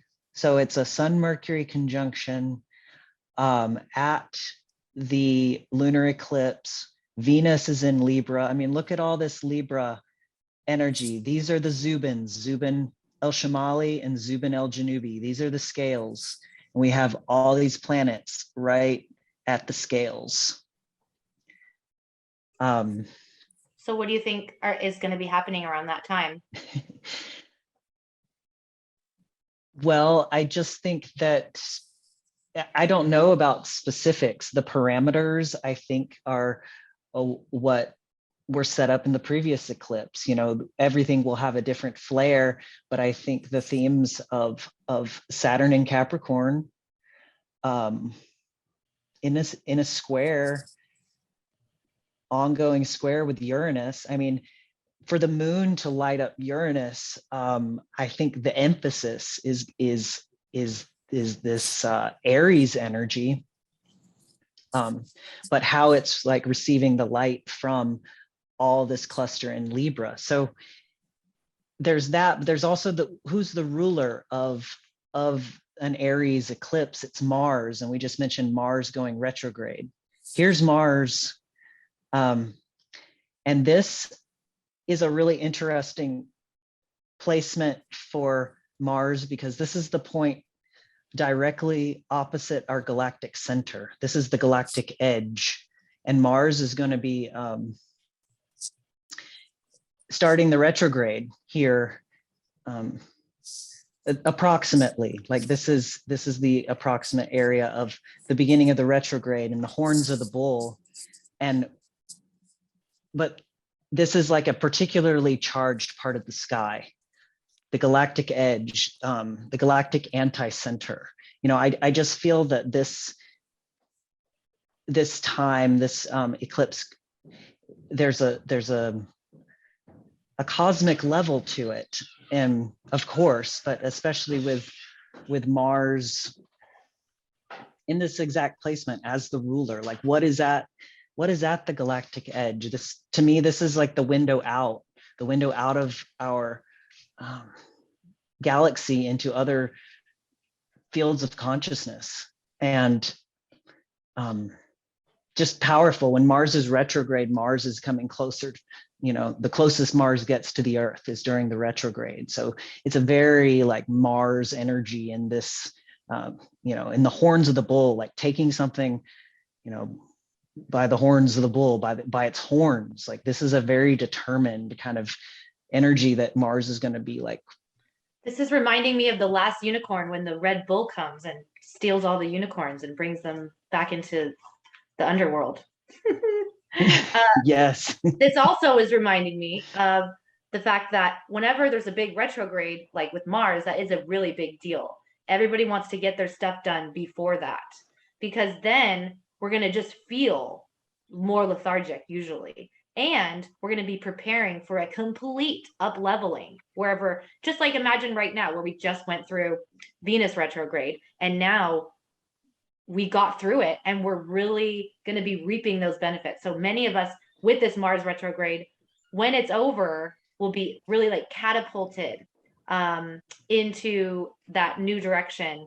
So again, like in late October, November, most of November, you're going to be, planning to, again, get another blanket and not be pushing your reality too hard, Yeah, and Mars is going to back up here over the horns, eventually coming to station right by royal star Aldebaran, the eye of the bull. So I think it's going to be a really potent Mars retrograde. They typically are, at least in my experience. But it's Marsy, when Mars gets closer. I don't think it's sometimes you talk about retrogrades weakening the planet, but in my experience, especially with Mars, I think, things get really Marsy. Maybe that's like directed inwards and it like churns things and brings them to the surface, especially in that kind of the earthy realm of Taurus. But it's also the ruler of this eclipse. So we'll see. I just think that, the cardinal axis is really activated here, Libra, Aries, and just this ongoing square with Saturn in Capricorn. I think that's what I have as far as my charts. If you want to bring up the US chart, or if anyone else has anything to add. Yeah, I have quite a bit to add, but I think I might have to narrow it down. And then I think we still need to hear from Verone. I don't know where Verone is. Right here. Okay. I just can't see your face. You can't? I put my thing back. You can't see No, me? I can just see the ring light. Oh, let me do it the other way. Let's Well, not look glad into Yeah. let's not look into my garage. Oh my gosh. That's okay. I wanted to make sure you knew because I was just texting you. Where are you? I had to pee. Okay. No. It's good. I just No, wanted to I'm make back. sure that you knew your ring light was in place of your face. Oh, okay. Hi, I'm back. So I don't want to go too crazy on this whole Uranus summer of aliens or anything, but what I see is the Cassiopeia portal, which is the Delta. It's called the fixed star Rochban, and it's Delta Cassiopeia, part of the.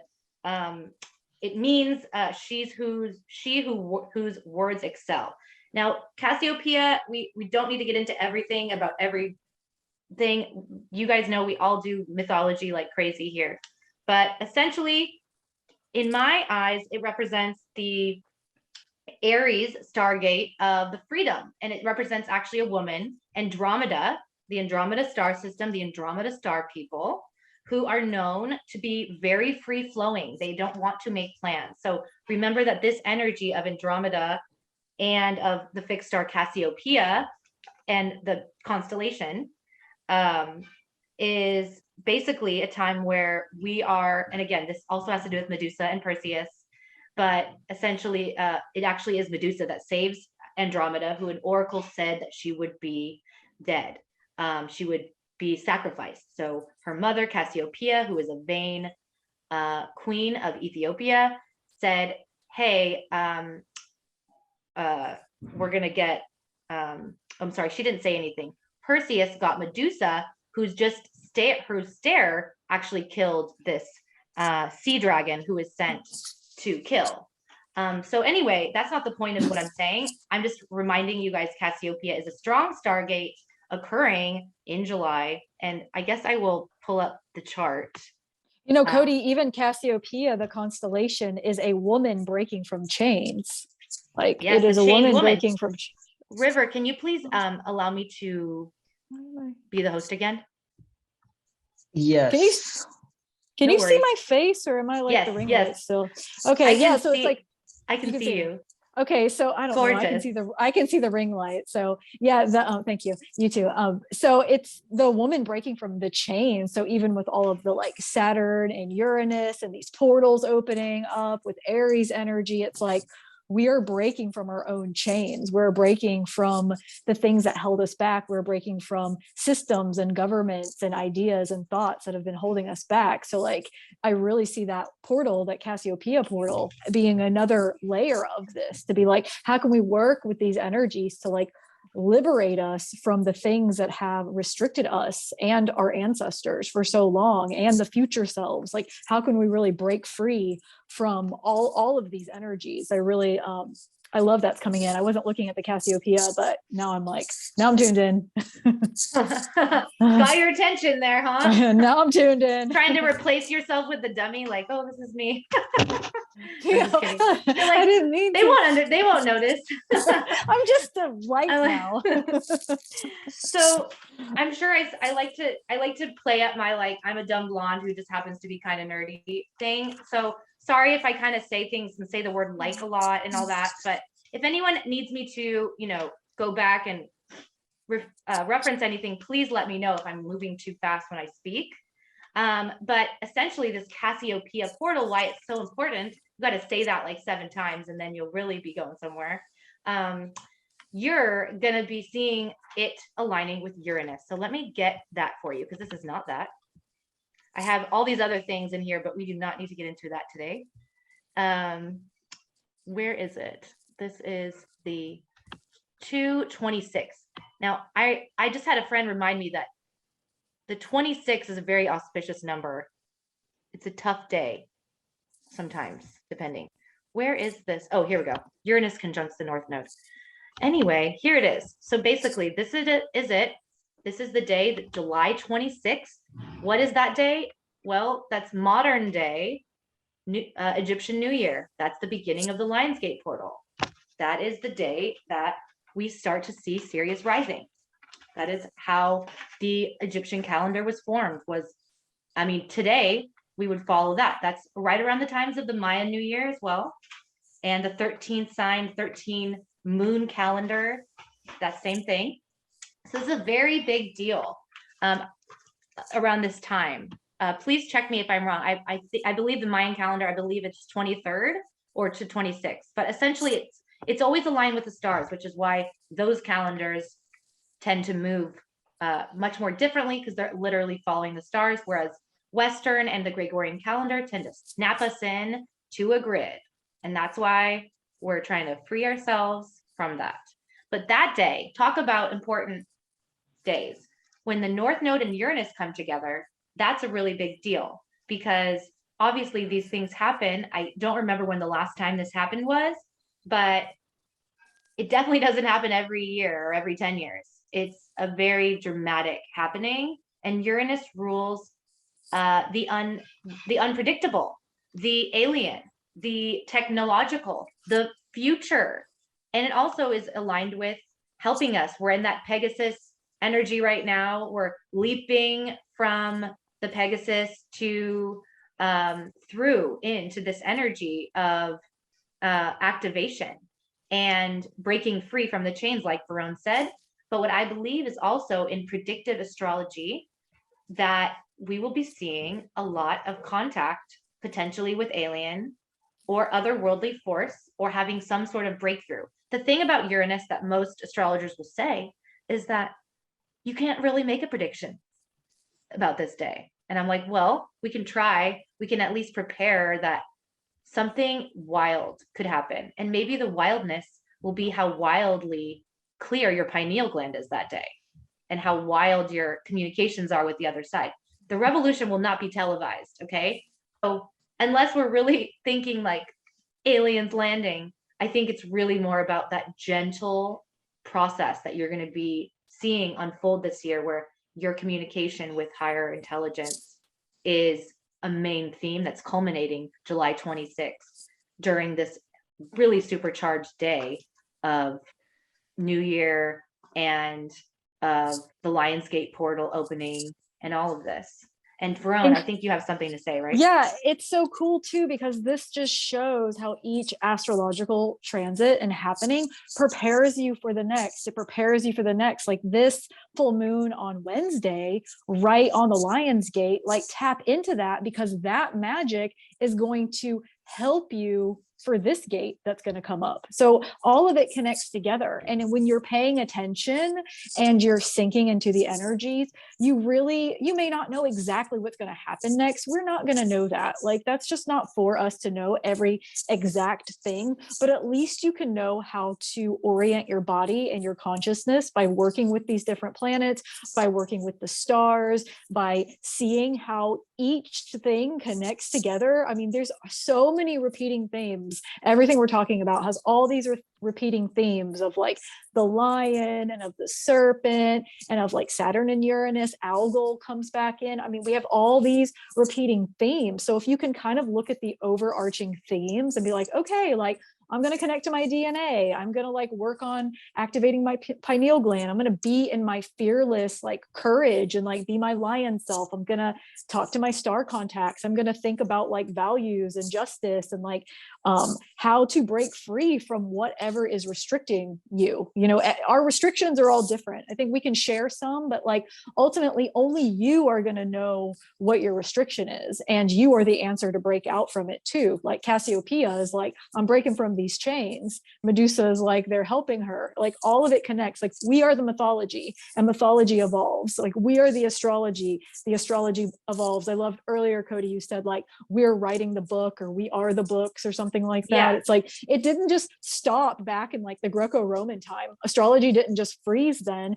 We've just forgot. We're still waking up from the dark ages. Like people talking about like, I just want people to wake up, or the Great Awakening. It's like, we're waking up. It's like just the fact that we are paying attention to true sidereal astrology again. We cannot forget the great serpent goddess. We cannot forget the 13. We cannot forget the divine feminine. Like if we keep going into what we've been doing, we're not going to be here. So it makes sense that there's this like grand rising happening, because the grand rising must happen in order for us to save the species of humans. You know, it's like, and we are transforming and humans are evolving. So like, I think that Uranus energy is going to really help us upgrade our energy systems. Like we're going to use our energy in like a whole nother way, our nervous system, the way in which we heal. These aliens are coming in to help us heal because they are us and we are them. And so like a lot of medicine is in the stars. A lot. And so much of our medicine, not that we can just eat junk and be hunched over all day. We got to also move, but Yeah. a lot can happen. Like I was healed by my guides the other day. They literally went through my 12th chakra system, preparing me for when I start working with higher chakras than that. And it was painful. Some people were gaslighting me like, well, that shouldn't be good. I'm like, no, I think that's how bad the programs were. The programs that I was installed with were malware. What do you call them? Yeah. Anyway, so remember that up until then, there's going to be chaos potentially that day, because anything that's not true, Uranus, you know, sets on fire basically, but an electrical fire. It electrocutes. Yeah. Yeah. So Uranus kind of, it's like that electrocution, that shifting, that dissolving, the tower energy for sure, especially in Aries. And that day, the chart's not up anymore, but Mars is right there in Aries. Sorry, I just want to make sure we had time for questions and stuff, and I didn't want to people. I knew yeah. I saw some people leaving, so I just didn't want to make sure that people didn't have to watch this for too long. That's why I'm kind of like speaking like a crazy what do you call them at the like the horse race people? I don't know. Anyway, There's just so much Pegasus. information. Yeah. What's do we have a time check? It's probably it's been time about 2 hours. I just noticed we had some people falling off, and so I just want to make sure that this is really easy for people to watch and digest. So yeah, again, it's a lot of information. And so astrology is complex. To touch on a few more things, which is that the United States is going to have a few different things happening this year. Obviously, we see Saturn and Pluto, it's not conjunct yet, but it's still there.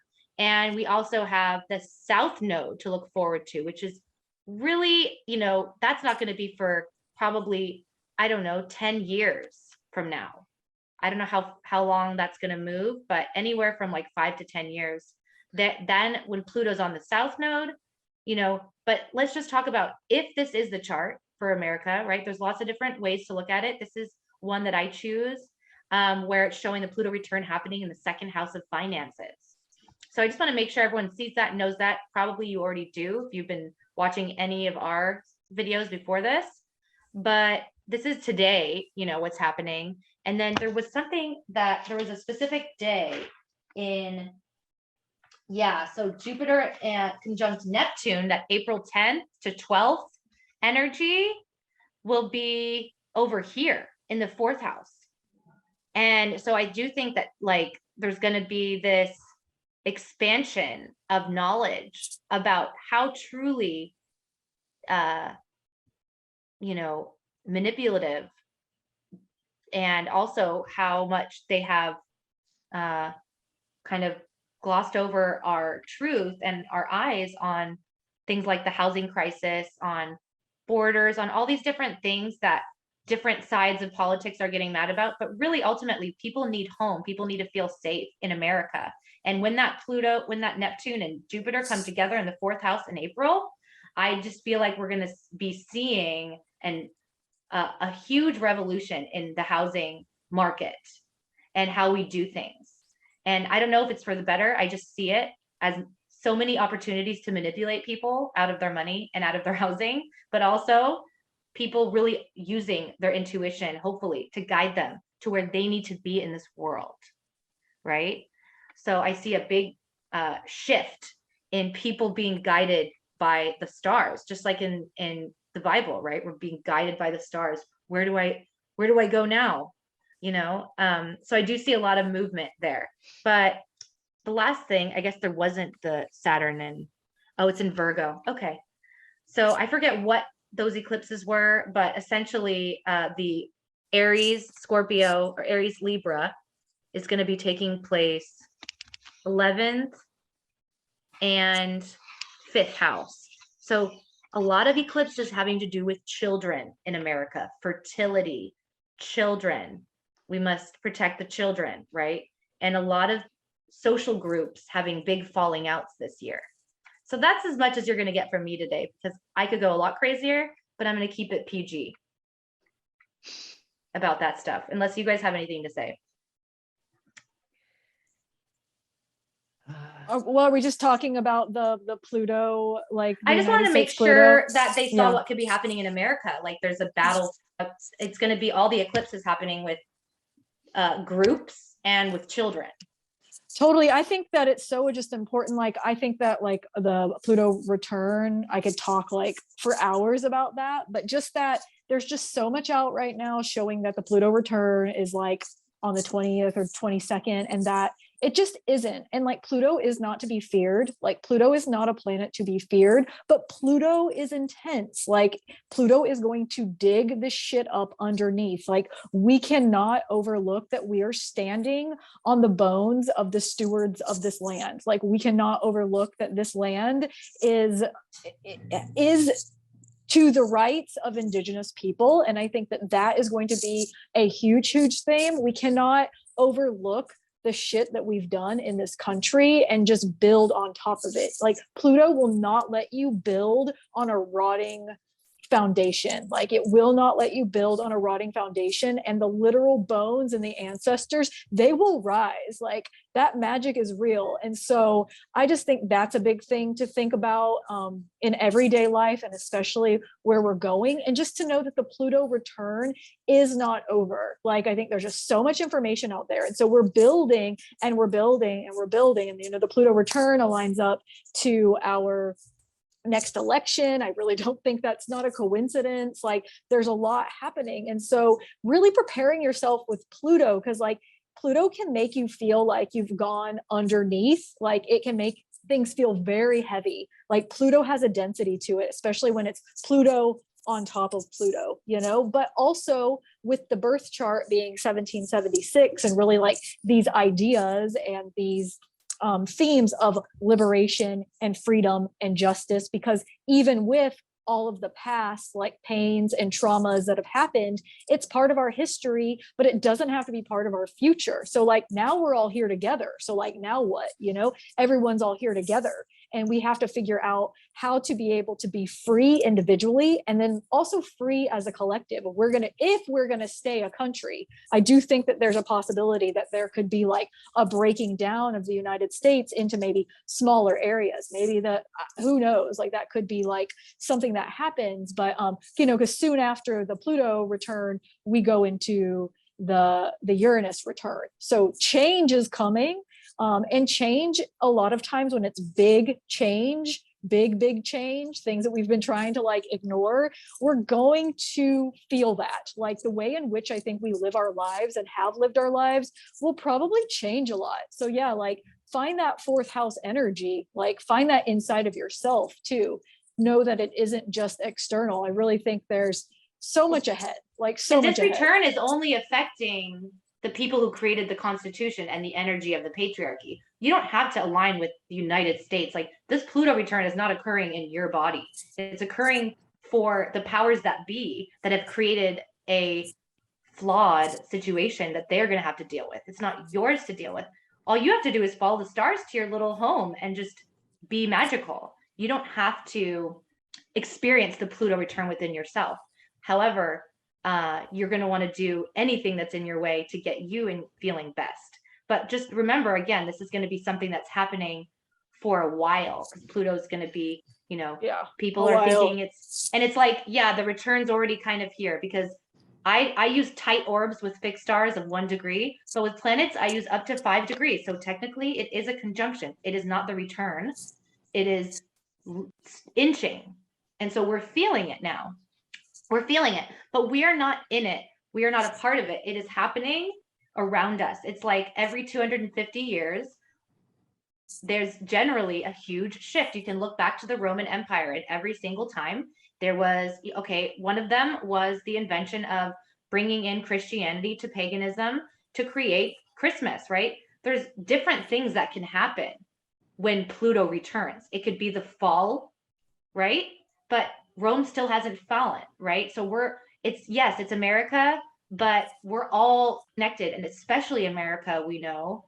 And it's not like we need to demonize America because we love America, but we know that there's some things that might be happening financially, like benefiting from other countries maybe, that could be exposed with Pluto returning. And so again, this is not like Pluto's returning and going to just explode your home. It's just going to explode the financial secrets and potentially some of the shortcomings that our government has, swept under the rug.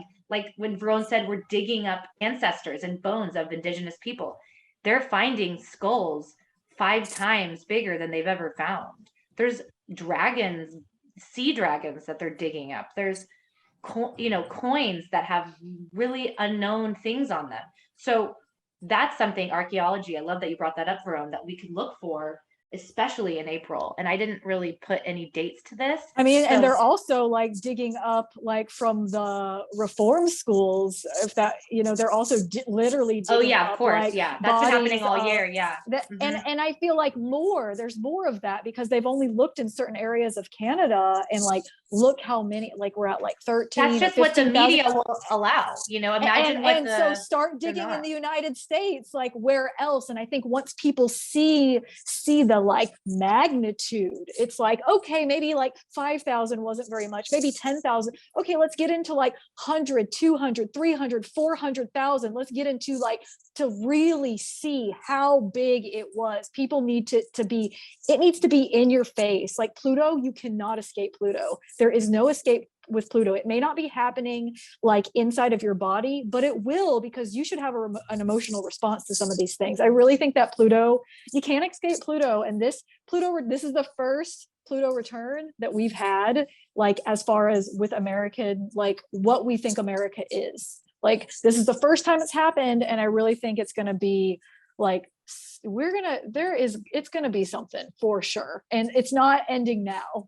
so to think that it's ending now, I think is really foolish. because you need to be able to like understand like what's to come. Yeah, and most of this year is going to be focused on children and breaking up of probably top tier societal groups, right? People are going to start realizing what's going on, and whether it's the kind of children we're talking about with, you know, buried children or alive children, children are the focus.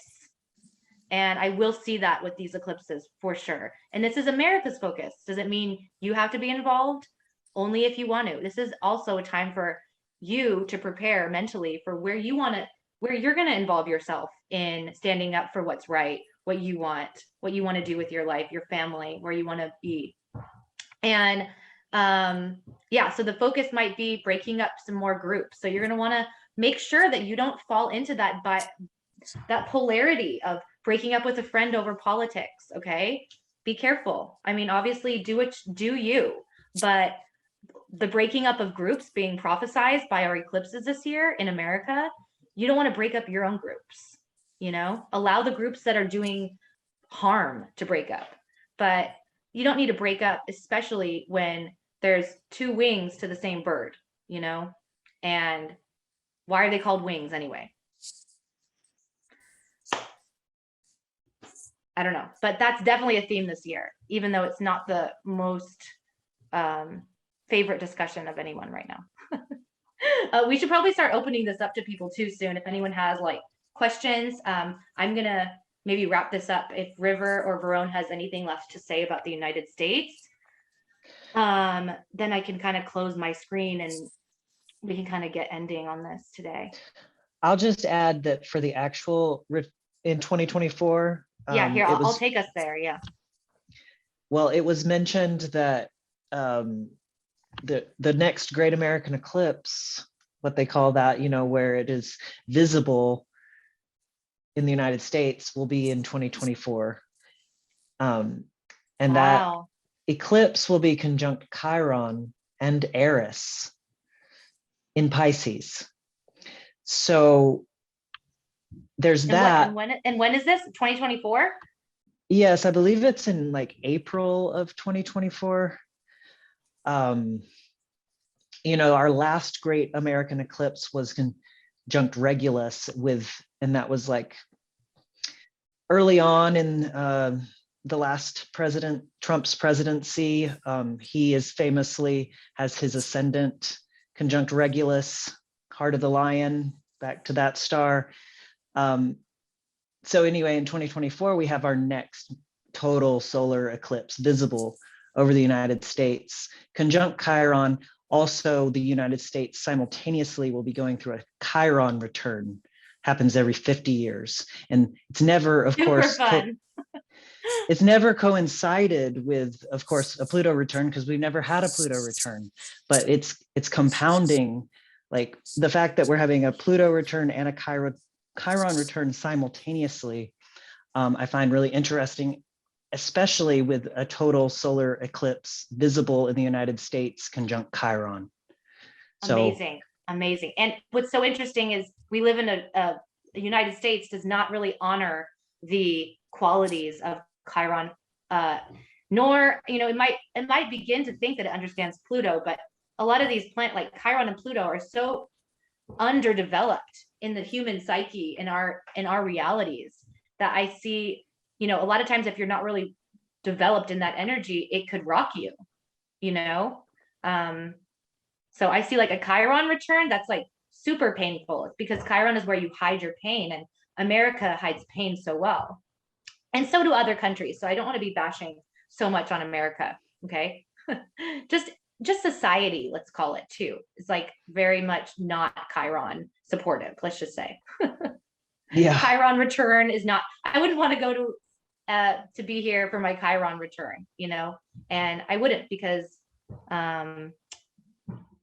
you know, I'm not America, but I am here, and some of us might be living here. Some of us might be other places. But so this looks like almost exact return. I'm not sure what the day is. Do you know, River?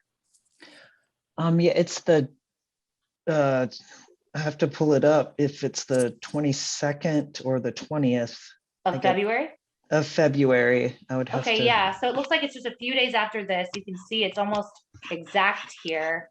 And generally, that's when we're just going to see a big, you know, between now and then. That's why a lot of astrologers are saying over the next 2 years, we're going to see a shift from regular money to cryptocurrency and the dollar crashing, right? So that's already happening. We've seen that fluctuating since 2020. And now it's definitely by that time, most likely happening. So, and again, this doesn't necessarily affect you. It's more about affecting the powers that be. Yeah, I just wanted to add, I'm just noticing in the US chart, it looks like that Mars, the US Mars is, I'm just double checking in my, yeah, so where I noted on that last eclipse at the galactic edge, the galactic anticenter, that's where the US's Mars is. So that should Ooh. also be kind of interesting for this total lunar eclipse in, that was the Aries eclipse ruled by Mars. It's pretty much exactly aligned to the US Mars. In So relationships, potentially relationships with other countries, maybe. that could be. I know I'm getting a little loopy with my predictions, you guys. So okay, everyone do their own research. Everyone do their own research. Don't let me fool you, scare you. But yeah, this is, I mean, I think we're gonna have to go back into this again when, you know, the full Pluto return. But for Yeah. today, for the year ahead, since we're not technically in the Pluto return, all you guys have to focus on is what we talked about today and getting your intuition and your pineal glands nice and plump. That's the vibe. We're getting Plump. pineal. We're plumping our pineals. You should Babe. start like a video where you're like, come on, y'all, we're plumping our pineal. And there's like you're like working out or something. I'm not sure. That's what I'm doing right now, right? I know my career is changing every day. So like, you don't need working out. You don't need plastic surgery. You just need, you know, pineal pumping. Uh-huh. So that's what my forecast is. I think that's going to be really trendy. You know, getting jacked in your pineal.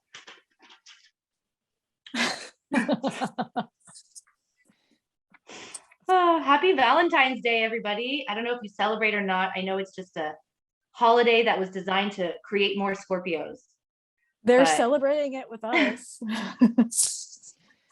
Right, River? Yep. You're Yeah. Scorpio. Well, Scorpio in 12 signs sidereal, the US is Scorpio rising. Of course, it's Ophiuchus in 13 sign, but they are part of one another, I believe. Ophiuchus rising is the United States. Yes. Oh my gosh, you got to be Can't kidding me. forget That the is, serpent mysteries. Sun I'm aligned to sorry, Sirius. Ophiuchus rising. That is out. Oh yeah, definitely the sun is Sirius. That is, of course. I mean, that was by design. There's no way that was not. I mean, today I don't say so many things are by design, but I think that 1776, those guys, some of those guys were up to something for sure. Our forefathers were astrologers. They were, and I think they also really, I'm not saying they respected women or even humans, because they didn't. It was still a total elitist time, but they definitely respected and worked with the stars. Mm-hmm. They did. So we're going to be reclaiming our own inner connection to stars, plumping our pineals,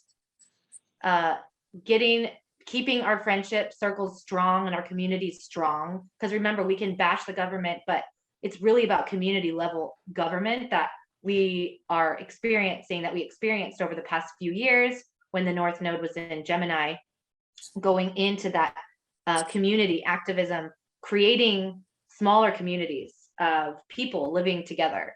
So all of that are big themes, and we'll be going over more and more of the actual timing. But if anybody wants to get readings or anything, all of us, I'll be putting up everybody's websites, and I'll be adding this to YouTube. So you guys can share it and just check in with us, let us know. And also, I will turn this recording off. Verone, did you want to add any of your add anything before we go? I know you're always channeling with these different beings and guides, so just wanted to give everybody some parting words. Or I don't know what my parting words are. I think, like, you know, have your practice and spend time where you can actually like do that connection with yourself. I feel like we covered so many things today, and if anybody wants to like ask questions, I definitely want to like leave any room for that. So I don't know what my Okay. closing is. I'll close the circle at the very end. I think that, like, as far as what we've covered, I'm probably good on information. We could talk forever about all of this. There's so much information. But yeah, I feel good for now. Okay, and what about you, River? Yeah, just any questions. Let's just Okay, yeah, so I'll stop that. this, or I won't stop the share, but I will open. Yeah, if anyone has any questions, you guys can write it in the chat and we'll answer.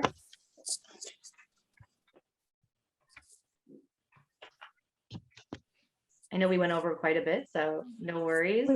Well, it's challenging to just like talk about a few things when it comes to astrology, because all of it connects together. And so once you talk about one thing, then you have to talk about another thing, and it just kind of goes that way. So I like astrology has to become something that you kind of live and breathe, a language that you speak so that you can understand it. I know everybody isn't going to be like a master astrologer, but I think everybody can like tap into the planetary and stellar energies. Yeah, I think, astrology is for everybody. It's definitely part of the age of Aquarius for everyone to be aware of what your controller is. It's like your control system and you want to break free from. Yeah, and no one person will ever have the answer. So like whoever you listen to, whether it's us or somebody else, like, let that circulate, because no one person, we're all have our biases, we all have our filters. And so it's really important to like always bring it back to yourself. Like if you watch certain people, if you watch certain like spirit workers, if you watch like certain astrologers, like listen to the information, but always like take a pause and bring it back to yourself. Like notice if you're like always looking for the answers outside of yourself, because nobody will have your truth. It's impossible. Yeah, this is the age of just self-healing, knowing yourself, and astrology is a great way to do that, to guide you, to make sure you're using the right energies at the right time, helping you with that.